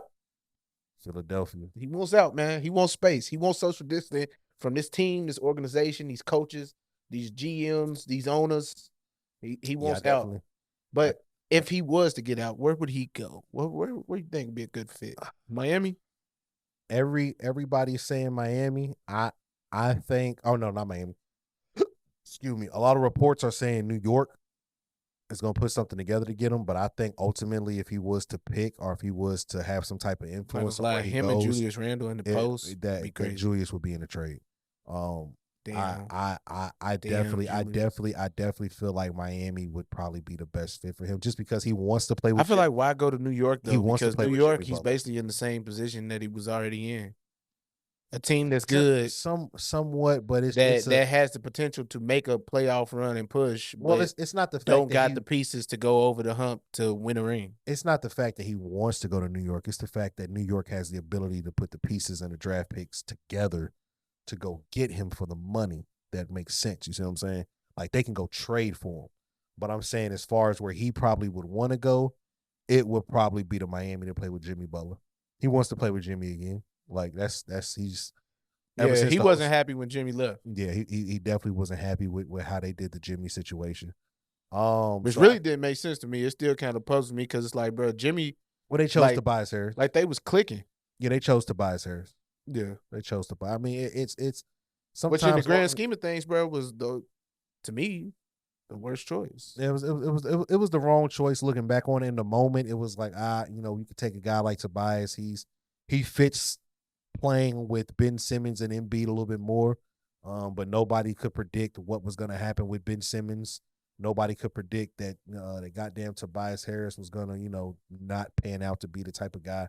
And nobody could predict that Jimmy Butler was going to turn into playoff Jimmy and just be a monster when it comes to playoff time. You feel me? Like, and so it's just one of the things where like it's easy to say in hindsight that they made the wrong decision.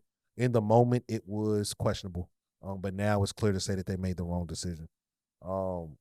Yeah, I think Embiid definitely wants out just because the situation is he's going through the same thing he went through with Ben Simmons, and now he's going through it with Harden. It's like, bro, we got a guy here.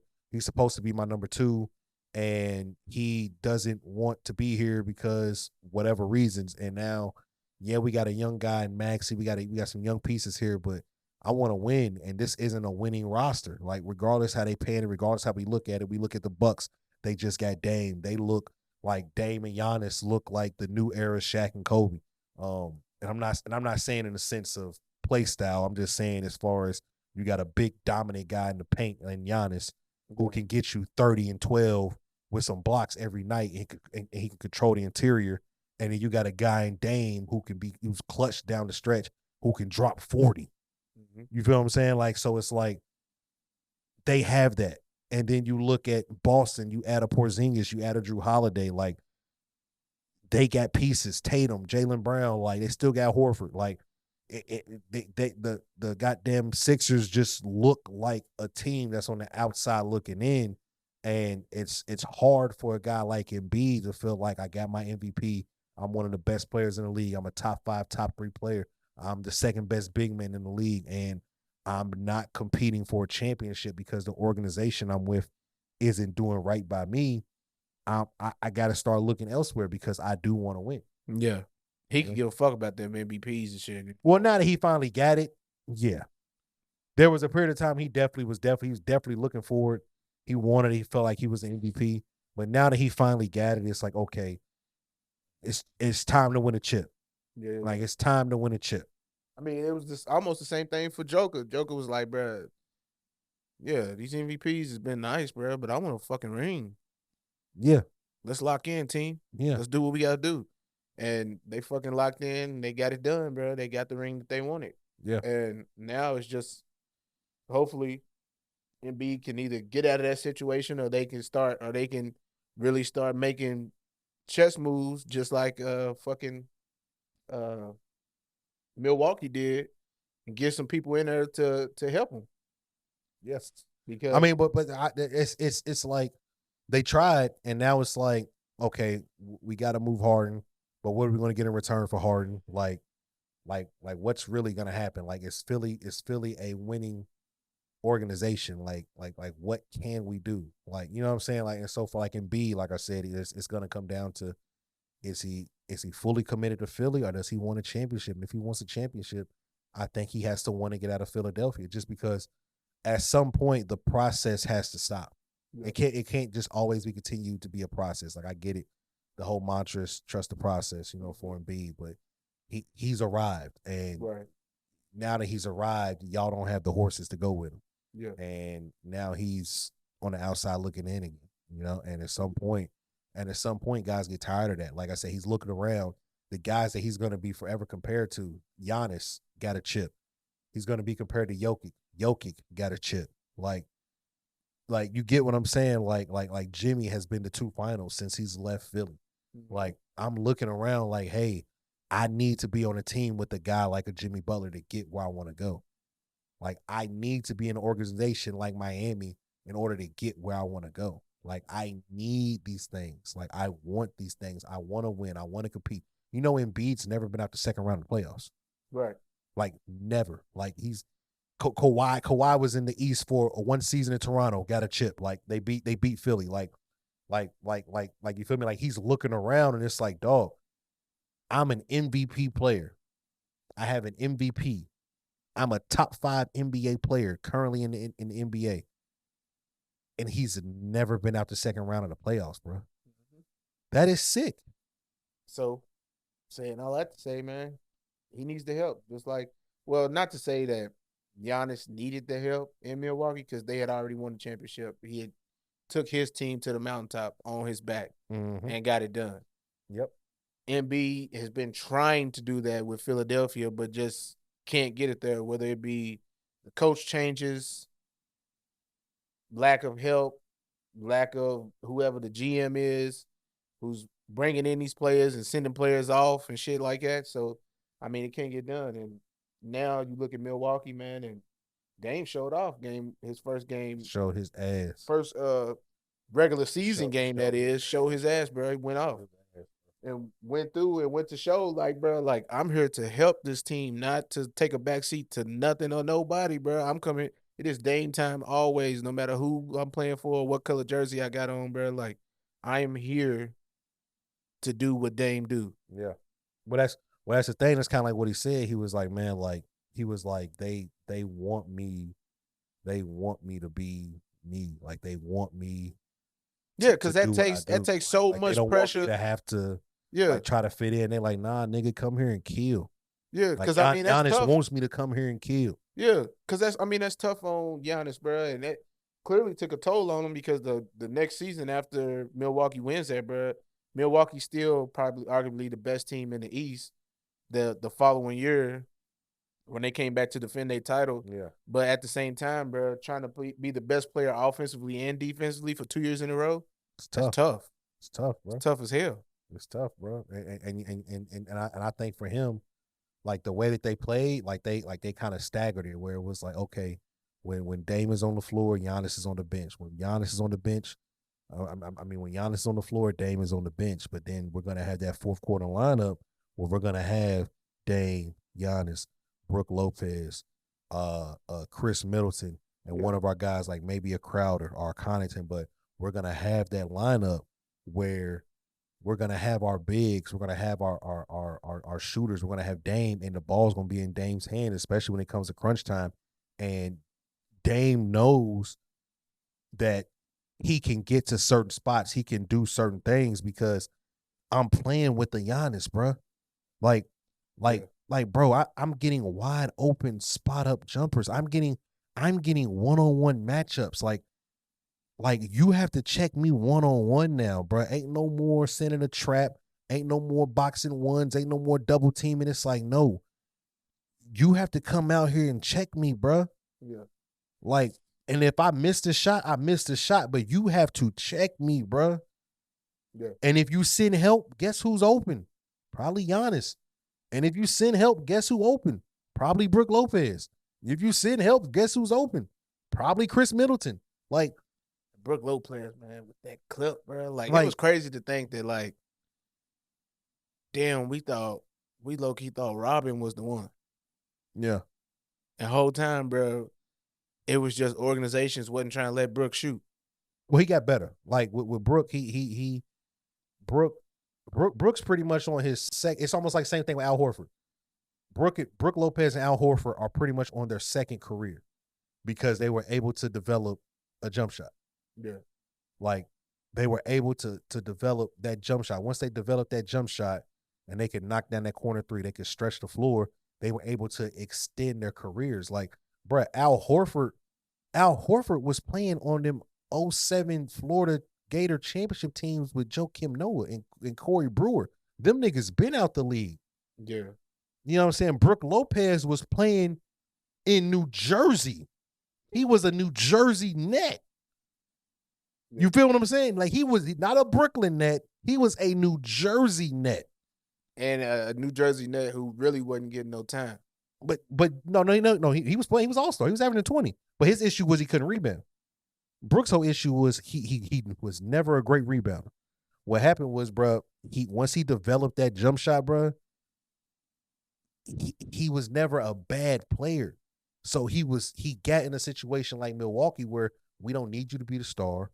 All you got to do is be a rim protector and shoot open threes. And Brook, the type of guy that he is, understands that that's all I got to do now.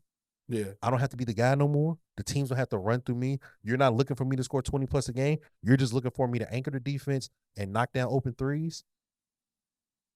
All right. Giannis does everything else. That's a bet.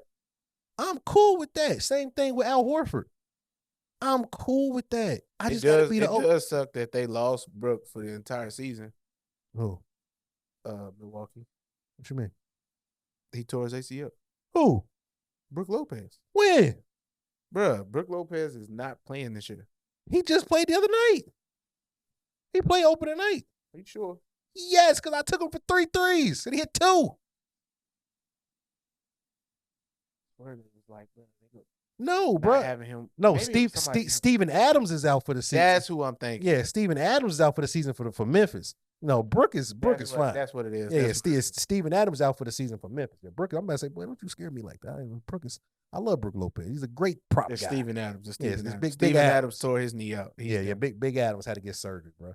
But yeah, bro, I think it's gonna be a good NBA season. I'm gonna go ahead and say it now for my finals prediction. I'm torn, but I'm going for the East. I'm going Milwaukee. Milwaukee versus the Mavericks. And no, let's be realistic. Milwaukee versus the Mavericks. Let's be realistic. Milwaukee versus Like the Clippers.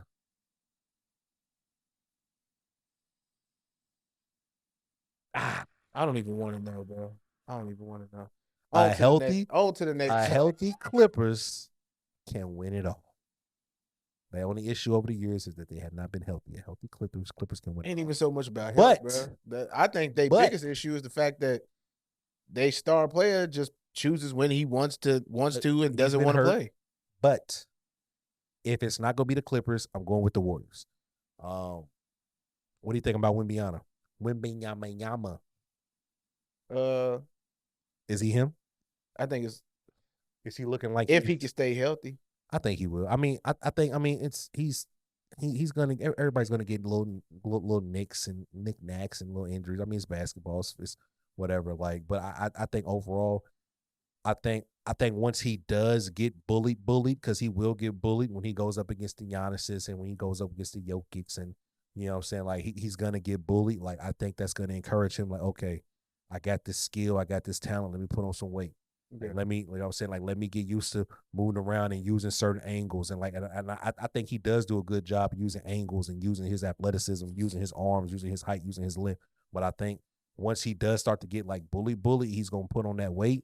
And once he puts on that weight, he's really gonna be a problem. Because I've seen it. Like, it's been smaller guys, they've been able to push him, kind of moving around in the paint sometimes. It's just because he's just like, bro, like he's so tall. Like they can get up underneath him, they can nudge him here and there, they can kind of control. But once he realizes, okay, yeah, they get up underneath me, but I'm 7'5", bro.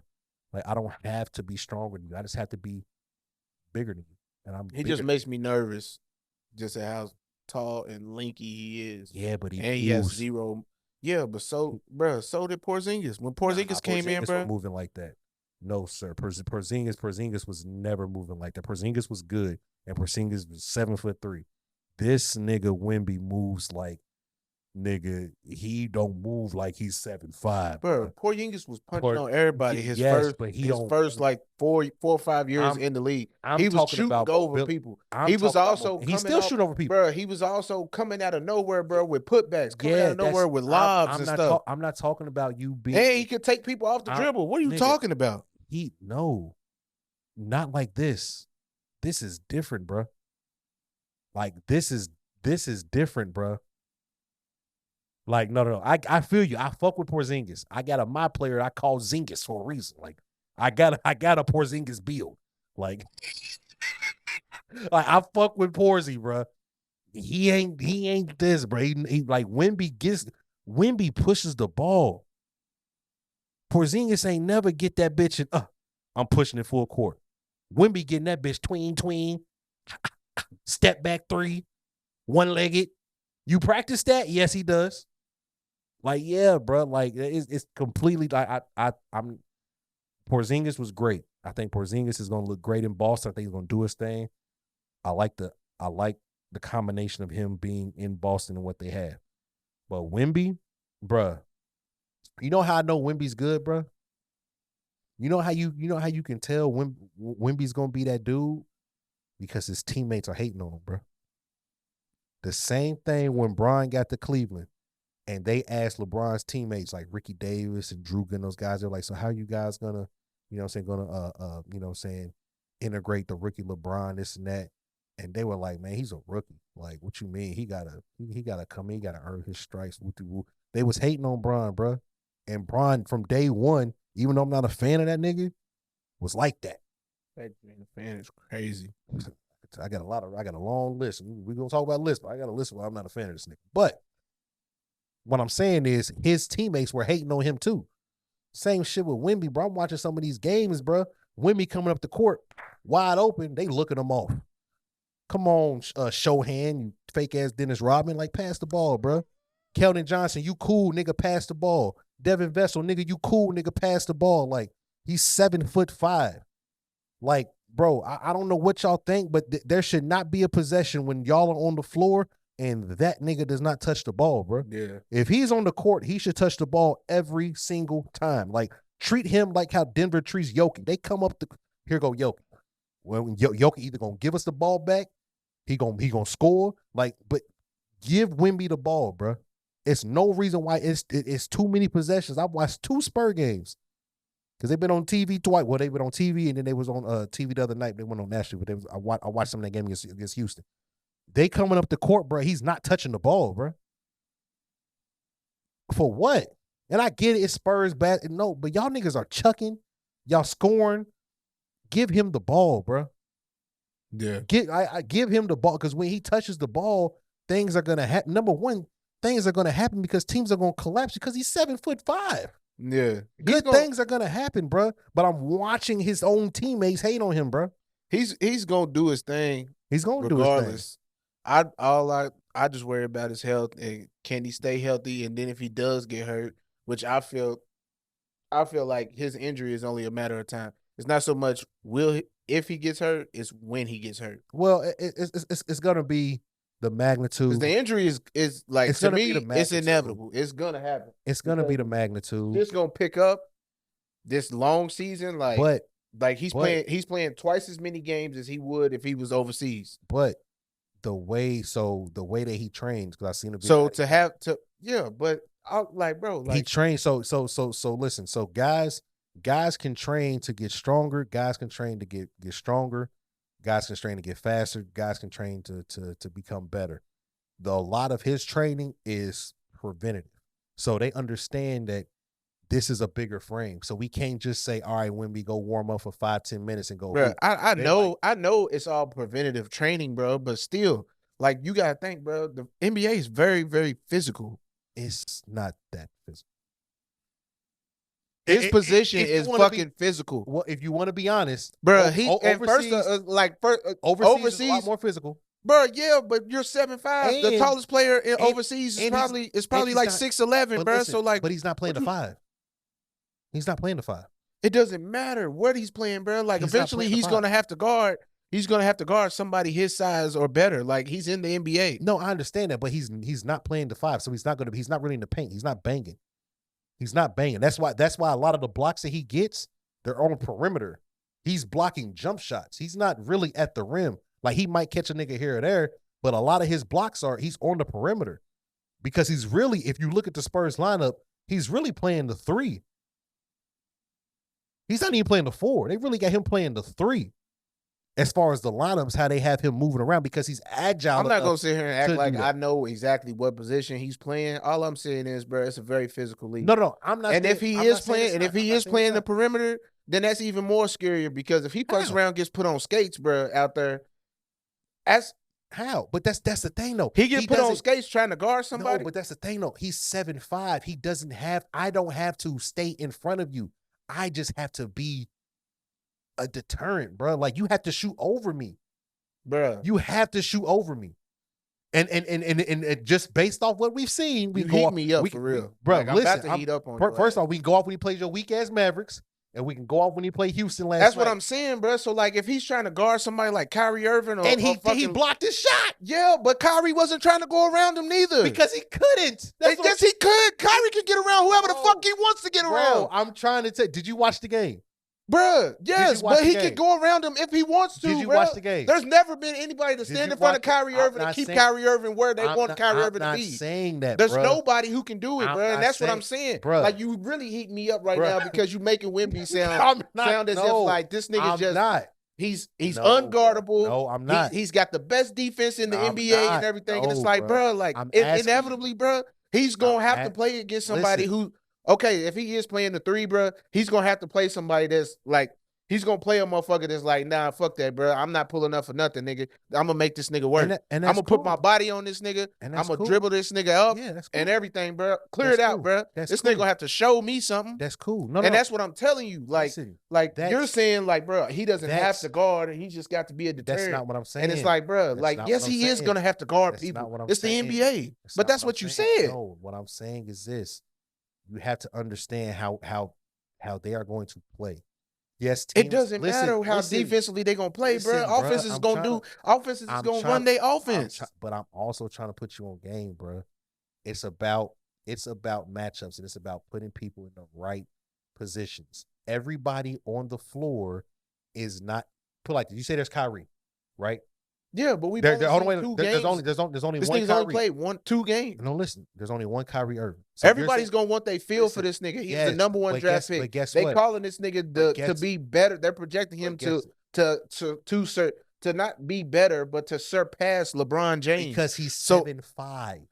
You can't teach height, and when you have somebody 7'5" who can handle the ball. Missing what I'm saying though. No, I'm telling you what I'm not saying. You keep basing it off of what the Spurs is gonna do to help him out, and it's like, bro, the Spurs can't help him from somebody who's gonna take their shot at that man. That's not true. You can hide people. Number one, you can hide people on defense. You can put people in defensive position to be successful all the time. All you have to do, bro, the way that a lot of this shit is played, it's a nigga in the corner. It's a nigga in the corner. So if the Spurs really want to, we can put him on one of them corner men, and he's the help easily. And even so, bro, a lot of times, motherfuckers his size, bro, it don't even be so much that they get hurt trying to guard somebody, or they fuck around and get hurt trying to score. It's always the plays it's off where routine shit. It's off routine, normal, natural shit. But listen, as much as he wants to prepare and shit, bro, that is what I'm trying to tell. There's no way. Listen, bro, that's what I'm trying to tell you. That is the difference between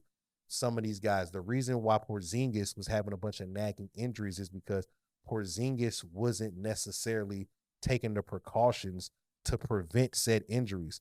What I was trying to tell you earlier was Wemby's already got ankle and knee problems already as it is. But what I'm trying to tell you is that they are aware that he's not a normal person. So we cannot attack him like he is a 6'11" person when we're training.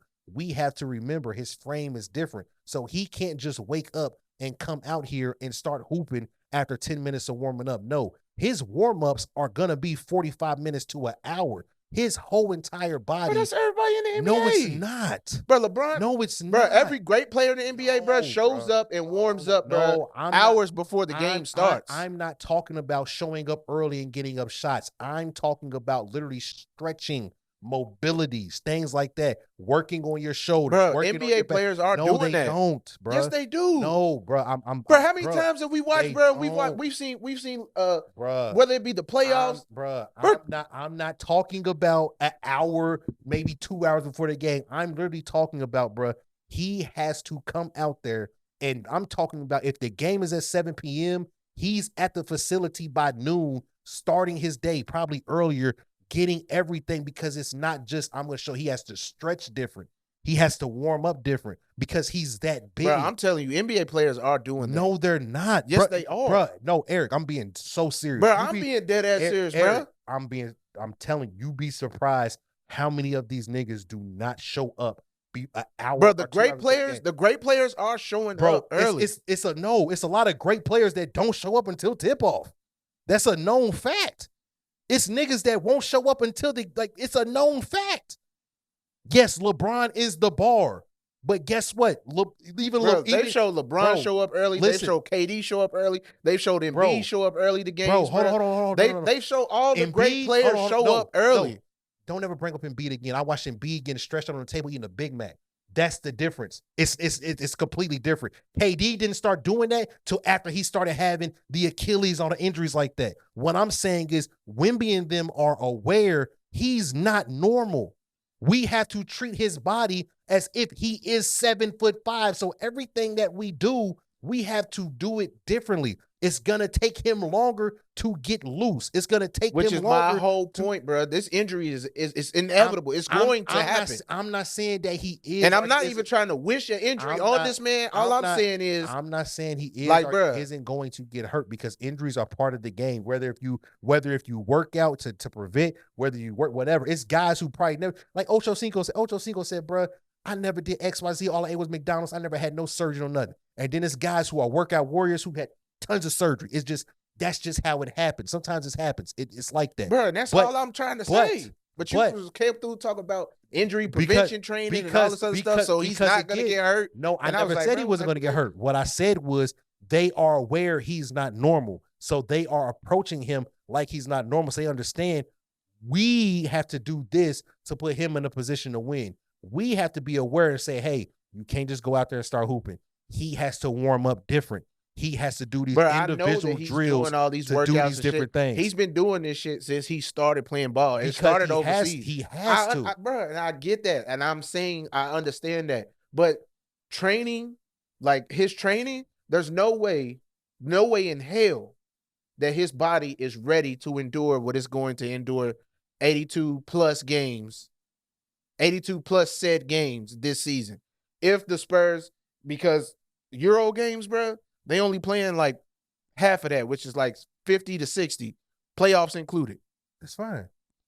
Over here, he's got to do 82. He's got to do preseason 82 plus playoffs. And then in not even so much plus playoffs, say they make it to say they barely make it in and they have to do the play-in rounds. Yeah, that's fine. Bro, we talking bro, they don't have him playing 40 minutes a game, bro. We talking 100-something plus games, bro, that this kid is probably gonna have to endure.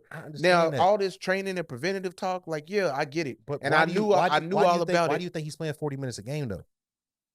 Why do you, bro? Have you watched them? Have you watched their games? Bro, he has no choice. I don't have to.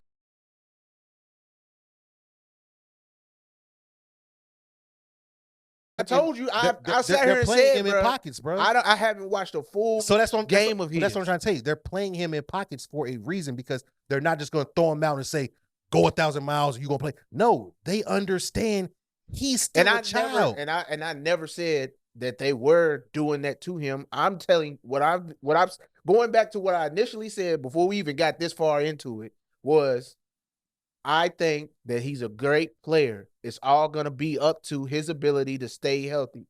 Yes. He scares me being as big as he is and as agile as he is and as physical as the NBA is. And then right now, leading in early in the season, not going to be physical. Everybody's out there lollygagging and shit. Nothing's going to really take off. Nothing's really going to take.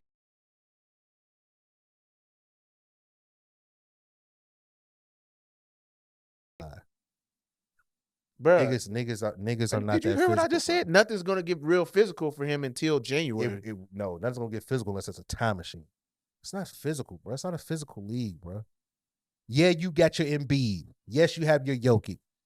Who else is really? Let me specify what I mean by physical.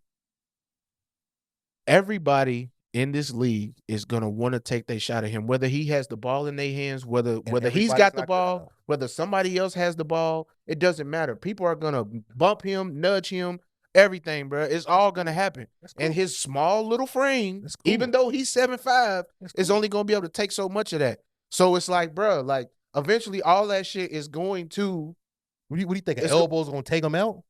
It could. No. For motherfucker elbow him, bro. If a motherfucker elbow him hard enough, bro, as small as he is, bro, get the fuck out of here, bro. He's only 19 years old, bro. These are basketball players. These niggas is not gladiators. These niggas is not. That's my whole point. These niggas is not yoked up, bro. These niggas is not yoked up, bro. Bro, he's 7'5". All of this is exposed. That's cool. But these niggas is not yoked up to really do no damage, bro. These niggas is soft. These niggas are soft. You tripping. Bro, these niggas are soft, bro. You missing what I'm saying. No, I'm bro. Yes, bro. No, you know what it is, bro? You know what it is, bro? When KD came in the league, it was the same thing. Oh, this nigga can't bench press the bar. He's fragile. That's not what I'm saying. Go back. There was a lot of questions. I'm not talking about KD. I'm talking about him. Yes, Wemby. I understand, but all I'm saying is, bro, people's gonna take their shots at this kid. That's people's gonna do stuff. They gonna do the little things to annoy the fuck out of him, bro, and irritate his body. When you like that, niggas are gonna take shots anyway, bro. That shit don't matter, bro. That's what I'm saying, but that doesn't mean that he's going. And you calling everybody else soft and saying that that's not gonna happen. I'm like, bro, yes, it will. The league is soft. And you just said it's gonna happen. The league is soft. So I'm not gonna sit there and say, "Oh man, the nigga hit him in his ribs. Now he out for the season." Damn. Not what I said though. But that's what you insinuate. You acting like these niggas gonna beat this nigga up. Let me say it again, because clearly you heard what I said was something different than what you heard. What I said was eventually his body's only gonna be able to take so much after 82 plus said games of being bopped, nudged, pushed, shoved, swung to the ground or whatever, fighting for the ball and shit, going for rebounds and shit. All it's gonna take, bro, is like his body's only gonna be able to take so much. That's what I'm saying, bro. With his small little frame and him being 7'5". Like, now I get it. He does have broad shoulders and he is probably wider than what he looks like he is on TV and shit. But what I'm saying is, bro, over 82 plus said game, bro, season, this kid's only gonna be able to do so much and take so much. And who's to say? Like I said, it's probably not even gonna be, it's probably gonna be a routine play if he is to get hurt. Knock on wood. If he does get hurt or something, it's not gonna be like no fucking some shit that hopefully it's not career ending. But what I am saying is, bro, like, bro, you just never know, bro. You just never know, which is my whole point. To take it back all the way, bring it all full circle, like I said, I think he's a great player and it's gonna happen. All I say is, kids, stay healthy, watch your back, do what you got to do to protect your bag and your body. These niggas is soft, bro. I'm just not. I'm not disagreeing that people are going to get physical with him, and I want guys to push him around because I think that's only going to make him better because it's going to make him be like, okay, I need to get stronger. I need to put on mass. I need to put on muscle. I need to work on my core. I need to be able not be able to move, woo woo woo, all that type of good stuff. But at the same time, I'm not looking at it like how people looked at Yao. So when Yao came in the league back in the day, people got physical with Yao. Yeah, but Yao also had the body frame to withstand that type of stuff. Not at first. Yao was thin. He wasn't that thin, but he was thin. And when Yao first came in the league, niggas was they was beating up Asian ass. But it was they was taking it personal, right? Yes. And because they was calling him. And then you want to know what happened? I remember it. They told a story. They said Steve Francis and Katino Mobley. They went over to Yao and they said, bro, if you don't stop, bro, you are 7'6". If you do not stop letting these niggas bully your ass, bro, we gonna have a problem. And they said ever since he had that conversation with Katino Mobley and Steve Francis, Yao Ming came out punishing shit because he realized, bro, I'm big. And yeah, they can move me, but I can move you too. And Wemby is Shaq said it. Shaq said the best player to him that he's ever went up against on a consistent basis is Yao Ming. And he said that's the only player he respects as a basketball player when it comes to competition and competitive. Because Yao wasn't no bitch. Yeah, Yao wasn't going for that shit. I'm not going. And I think the same thing for Wemby. Like, yeah, guys are going to try to bully you. You young. Niggas in the league try to bully every rookie. They try to bully every 19-year-old, 18-year-old that comes in the league. And that's why that's all I was saying, bro. But it's gonna happen. But I don't think it's gonna be to the point to where they gonna just beat him down and he's just going to wear and tear. It's just going to just destroy him. Eventually it will. No, bruh. Because also the Spurs game, but also the Spurs are also aware of that, bro. He's gonna get rest days. He's gonna get games. He's not. Because he's gonna get Adam Silver put an end to all that. Adam Silver, but Bradley Beal and Devin Booker already missed 2 games, and it's been 3 games this year. So all you got to do is say, oh, his back, his toe, his foot, and he gets to sit out. As long as it's not a national televised game, niggas can sit out, bro. It's for a national televised game. Popovich is the king of that. He'll make sure Wemby is fine. It's not gonna be a big deal, bro. Like, things will be I'm sure he will be fine. I'm sure he will be. All I'm saying is just stay healthy. As long as he can stay healthy, I think that he will be something that we've never seen before. Because he already is proven that. He's proven it time and time again. Every time this kid steps on the floor, bro, something crazy happens. It's prime time when they on, bro. The numbers is up. Everybody wants to see Wemby play basketball. I want to see him play. I just ain't had the time to sit down and watch a full game of his. Now, when it comes to his minutes being managed and shit, they going to have to do that, like you saying, just because his body different. Yeah, for sure. He different. For sure. He different. He different physically and skillfully. Yeah. Like, he just a different type of kid. Yeah. And they understand that because they like, bro, we let him heat up too much. He'll get cocky. Next thing you know, bro, this nigga's out for the season. I mean, like I said, you take that risk every time you step on the floor. Yeah. You take that risk. I mean, practice, whatever, but like, yeah, I get it. But this nigga's probably playing, he's probably got ankles like fucking Steph Curry, bro, which is taped up, then got the braces on, then taped that up. I mean, possibly. But before we get out of here, bro, got one more thing. This is your topic. What needs to relax? Oh yeah, we starting a new segment. Towards the end of every episode, man. It's a who, what, when, where, or why. And it doesn't specifically have to say all separately who needs to relax, what needs to relax. It's just an open door for what's got to relax, man. And for me, personally, I'm gonna kick this bitch off. What's got to relax is you ladies. Y'all gotta relax, especially the ladies who came up with this date list of places not to go, or they don't want to go on a first date. Bro, it's 28. It's 28 places on here that ladies would not like to go on a first date, which is kind of mind blowing, especially if they not even gonna pay or be expected to pay. Yeah. It's crazy. Look, They came up with 28 places, bro. Cheesecake Factory, Applebee's, Chili's, Chipotle, Olive Garden, the movies, Your House, any fast food chain, Buffalo Wild Wings, Wingstop, Red Lobster, a buffet, IHOP, Denny's, the gym, church, which is definitely crazy, Starbucks, coffee dates, ice cream dates, family functions, movie night, Netflix, Hulu, etc. Somewhere that requires a long drive. And where the fuck we going? What if you live on the opposite end of town and you want me to come pick you up? pretty much. But the restaurant is on my side. So I got to drive all the way to your crib, then all the way back on my side. Come on, man.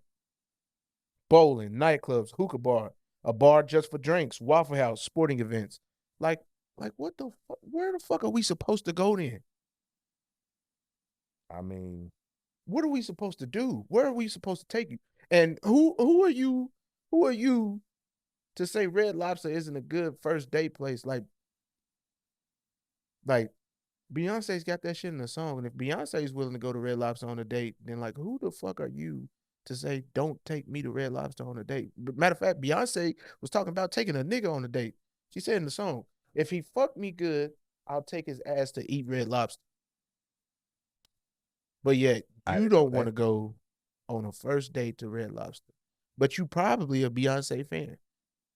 Listen, man. And probably gets real sassy. You probably get real sassy when that part of the song come on too. But yet, I can't take you on the first date. You fucking kidding me right now? And a date not to church? What if I like Church going to church? What if I like going to church? Is not church crazy. is crazy. Church Why, is not bro? crazy. So I mean, like I told you earlier, would you bring a date, your first date? Would you bring them to your parents for your first date? Like, would you introduce her to your mother? Not at all. So you gonna take her to church? Yeah, it's crazy. Well, first of all, comparing church to parents. No, that's something that you should.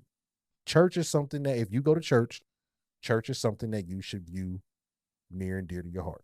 If you go to church, yeah. So why can't I take you there on the first date if it means that much to me? Because if you view your parents something near and dear to your heart, yeah. So why can't you take her to your parents? Yeah, but I put going to church and worshiping God way above the love that I have for my parents. But that doesn't make sense. That makes a lot of sense. No. The reverence that I have for church and Jesus Christ as my Lord and Savior. Yes. And also like going, because I go to church and church is that important to me. Yeah. I also go to my parents' house and my parents are important to me, but the level of importance and love is different. It's totally different. And I got to make sure we on that same level. We on that same playing field before we even go any further anyways within the relationship. I don't know about that, buddy. I do. Yeah, I don't know. I mean, because your mom goes to church, right? Yeah. Y'all go to the same church, right? No. Okay, that's strange. But I mean, y'all live in the same city. I would imagine y'all go to the same church. We used to. Okay, so let's hypothetically speaking, let's say y'all go to the same church, right? Yeah. Okay, you're going to take your date to your church, right? That means she's going to have to get introduced to your mother on the first date, hypothetically speaking. You can't go to church and not talk to your mom.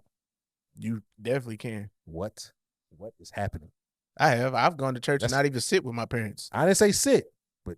And like when church is over, out the door. I think that's a little strange, but again, it's coming from somebody who I don't go to church, so I can't comment on that. But well, no wonder you think going to church on the first date is crazy. I don't know the ins and outs and the dynamics of going to church on a Sunday for as a regular thing. I've gone to church on Sundays in pockets, you know what I mean? But it's never been like this. It's not a part of my DNA. Like some people, they don't go to church on Sunday. They feel like they day is ruined. I don't go to church on Sunday. I just feel like, nigga, it's just a regular day because I don't do this normal. So it's whatever. If I go to church on a Sunday, this is a special day. Yeah, this is different. Like we're something good gotta happen, right? You know what I'm saying? I ain't been here in a while. So, Bro said, I'm expecting a blessing. I'm expecting something fantastic when I walk out this door, okay? Because I am here. But to me, I would look at like if that's something that I do, it's like I wouldn't like when me and my wife got together, like we was dating and stuff, I didn't just like bring her around my family and stuff. Like the first time that she met, what's the first time she met? I can't remember. But the first time she met my family, I'm trying to think, was it Father's Day? It was Father's Day. It was Father's Day, but me and her had been together. And I had spoke to my parents about it, you know what I'm saying? And I had already met her mom and her family and shit like that, you feel me? So I was like, yo, just come to the house. You could meet everybody on Father's Day. It'd be cool. You know what I'm saying? It wasn't nothing crazy. It wasn't Mother's Day. It wasn't Thanksgiving. It wasn't, Christmas. It wasn't Easter. You know what I'm saying? I feel like Father's Day is like a good medium level holiday where you celebrating your pops, but it ain't nothing crazy. You know what I'm saying? Your pops ain't gonna mind that you brought your girl over. You know what I'm saying? Whereas if it was your mama's birthday or your Mother's Day, it's like, damn, you gonna bring another, you know what I mean? Yeah. Like it's the dynamics of, all right, I was like, yo, Father's Day is cool. Same thing without picking the bathroom stall. You gotta pick the holiday correct. It all matters. It's a science to everything, right? So the science to bringing a date on a special day to bring around your family, Father's Day is a good day because your pops ain't gonna trip. You brought a girl over, your pop, that's my son. You know what I'm saying? It's whatever. My boy. Yeah, it's my boy. Just like his daddy. You know what I'm saying? So that was fine. So it's like, but for me, I'm looking at like, damn, like if it's church and if I view church a certain type of way, I don't think I want to, because like what? Like that's, to me, that's crazy. That's like her talking about, our first date, I want you to come to my church. I would be like, okay. No. The fuck? So if a girl asked you, like, she was feeling for the first date, and she was just like, hey, I want to, and like y'all never talked about going on a date or anything, and she doesn't even call it a date, but she invites you to church. And first date. Technically, whether she asked you, first time hanging out. Yeah. Okay. No. You know, lost your mind, lady. Now, so wait. So you feeling her? Y'all been talking crazy, texting heavy. Yeah. You think she's beautiful? She got body. GTD. Yeah. Get the draws. Yeah. All that. Yeah. And then she's like, and then she hits you up and says, "Hey, I want you to come to church with me." My first response would be, when? Because I don't want to say for what yet, but my first response would be when. And then she would say, people go to church on Saturday. And then she would say, this upcoming Sunday. My response would be, no. But you blocked after that. We could do something after. And I fuck with that because let me tell you why I fuck with that. Because you were honest, one, and two, nothing pisses me off more than like trying to go on a date with somebody or trying to book a date, and I don't even know. It used to bother me. It doesn't bother me anymore. Now I just know if I ask a girl out on a date and she says, and I'm like, hey, you trying to go?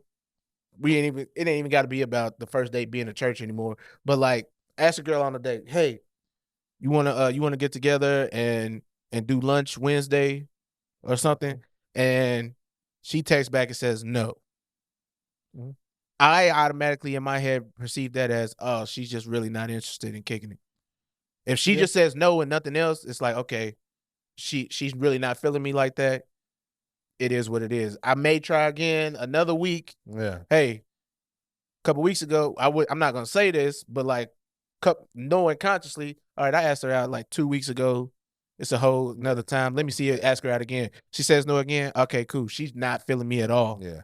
Let me stop. I may double back come back a third time, just on, especially like if we've been like talking and texting and shit, and then you making it seem as if like, okay, cool, like, well, let's link up and hang out, let's do something. Yeah. And you say no again, all right, cool. She completely doesn't, she's completely not interested, and I'll just see her when I see her. Yeah. Talk to her when I talk to her. If this doesn't go past talking on the phone or texting, then cool, it is what it is. It stays here or it just ends today type shit. Yeah. But like, to know if somebody's feeling you or not, bro, like to say, hey, you trying to go out this Tuesday or Thursday? And she's like, Tuesday and Thursday doesn't work for me. How's Friday or Saturday? Yeah. But I fuck, get that. and that's why I said, bro, like I appreciate your answer, because like, even so much, like, yeah, you're not really trying to go to church, whether and I'm not opposed. Listen, I'm not opposed. I've gone. Oh, it sound like you now. You sound like you very opposed. Like church. No, what you mean church? Church, worshiping the Lord. No, all of that. No. Me and wife went to church. Like I was there when she got baptized, all type of shit. Like I'm not opposed. Like I support people in anything that they want to do, as far as their goals, aspirations, their endeavors, and things like that. Now, would it be something that like if she if she wanted to go to church I work on Sundays, but if she wanted to go to church every Sunday, I would tell her, hey, rock the fuck out. Like if I can go, I might go every once in a while, but don't expect me to go every single time. But I might go every once in a while. You know what I'm saying? But I'm not. Don't think it's gonna be a normal thing. Yeah. Because it's not how I was raised. Right. Like, I wasn't raised in a house that went to church every single Sunday type shit. See, I was. You know what I'm saying? So for me, I look at it different. So, but like when me and her were getting together, if the first time that we hung out and she was like, I want you to come to church with me, I would have said probably not. And even if I physically can't not. make it to church, I'm still gonna watch. I'm gonna simulcast that thing. Yeah, that's cool. But I'm saying, I would probably I'm not coming, especially the church your granny go to. No, definitely I'm not going. No, that's too. I'm not meeting your family. Oh, so her whole family go to the same church. Yeah, I'm not meeting your family. I'm all, first off, I gotta get dressed up, wear like a button up or a polo shirt and some slacks. I'm already gonna be uncomfortable. Number two, it's gonna be early as shit. I'm already uncomfortable because I'm tired. And then number three, I gotta sit on them old ass them benches. Like, bro, you know what? We're not gonna meet your family that way. Maybe we can do something after. I'll come to your granny's house to eat. We can do that. I like to eat. You know what I'm saying? Like we can do something like that. But as far as going to the house of the Lord, I don't think that's a good place for us to have our first hanging out, because it's not something that we can really, it's not something where we can really get to know each other at, because if the point of us hanging out is for us to bond and get to know each other, if I'm not a church going person, I can't bond with you in this environment because I don't know these songs. Yeah. I don't know this routine. This ain't my church. Like everybody's churches have different things. But to me, like, it's almost like going to the movies. Like, yeah, we can't talk while the movie's going on, but there's a lot of conversation that can happen after. No, the same thing with church. You might not be able to talk the whole time during church, but after church is over, bro, there's conversations that can be had. You can bond in the movies. Bro, you're just nasty. You're just nasty. In the movies, you can touch. See that? No, but seriously though, and that's another episode. You gotta relax, man. We'll catch up with y'all on the next one. I'm not done. Peace. I'm not done. Tell your mom and them we said, hey. Just listen, bro. You in the movies, you can have a conversation at the movies. Y'all can laugh. Y'all can talk. You can do all that in church. No, in church you can't be telling jokes. Yes, I do every Sunday. Not y'all first time hanging out. Because you don't know who in that choir might be her auntie. Look at her wig, and she's like, "Oh, I'm going." Auntie, that's Auntie Mima. You can, oh shit, damn, my bad. I'm saying it. You know what I'm saying? Yeah, but you can't get that off the movies. You can get certain shit off. You like, yeah, you want some popcorn? Oh damn, baby, you cold? You want more of my jacket? And see, I was the type, I don't know how to whisper. So like, I was always told in church, like, Eric, you're talking too loud, and it's like, I thought I was whispering. Yeah. No, but my whole thing is I just feel like church is not the ideal spot for a first hangout. So out of everything on that list, church I agree with, because I feel like church is a little bit too intimate. I feel like church is something that is that I feel like church is something that should be held. The show was over, but no, I feel like church is something that should be held near and dear to you, and I feel like that in that aspect, that is something that you do truly cherish, because you can't. So I for you, feel like church you maybe can't. not a first date, but maybe like a fourth or fifth date. Yeah, that's perfectly That makes a fine. lot more sense. If that's something that you, So you're not saying like a date period. You're just saying like the very the first first day, date. yeah, the first Nah. time we hang out, no, we not going to read the Bible, baby. We are going to Cheddar's. I'm trying to clap cheeks. Yeah, and then we can go read the Bible. That could be the nightcap. After we do the do, we go, get some Lordings. You know what I'm saying? I could put hey, scream of God. You know what I'm saying? Oh my! Oh God! Oh God! Jesus Christ!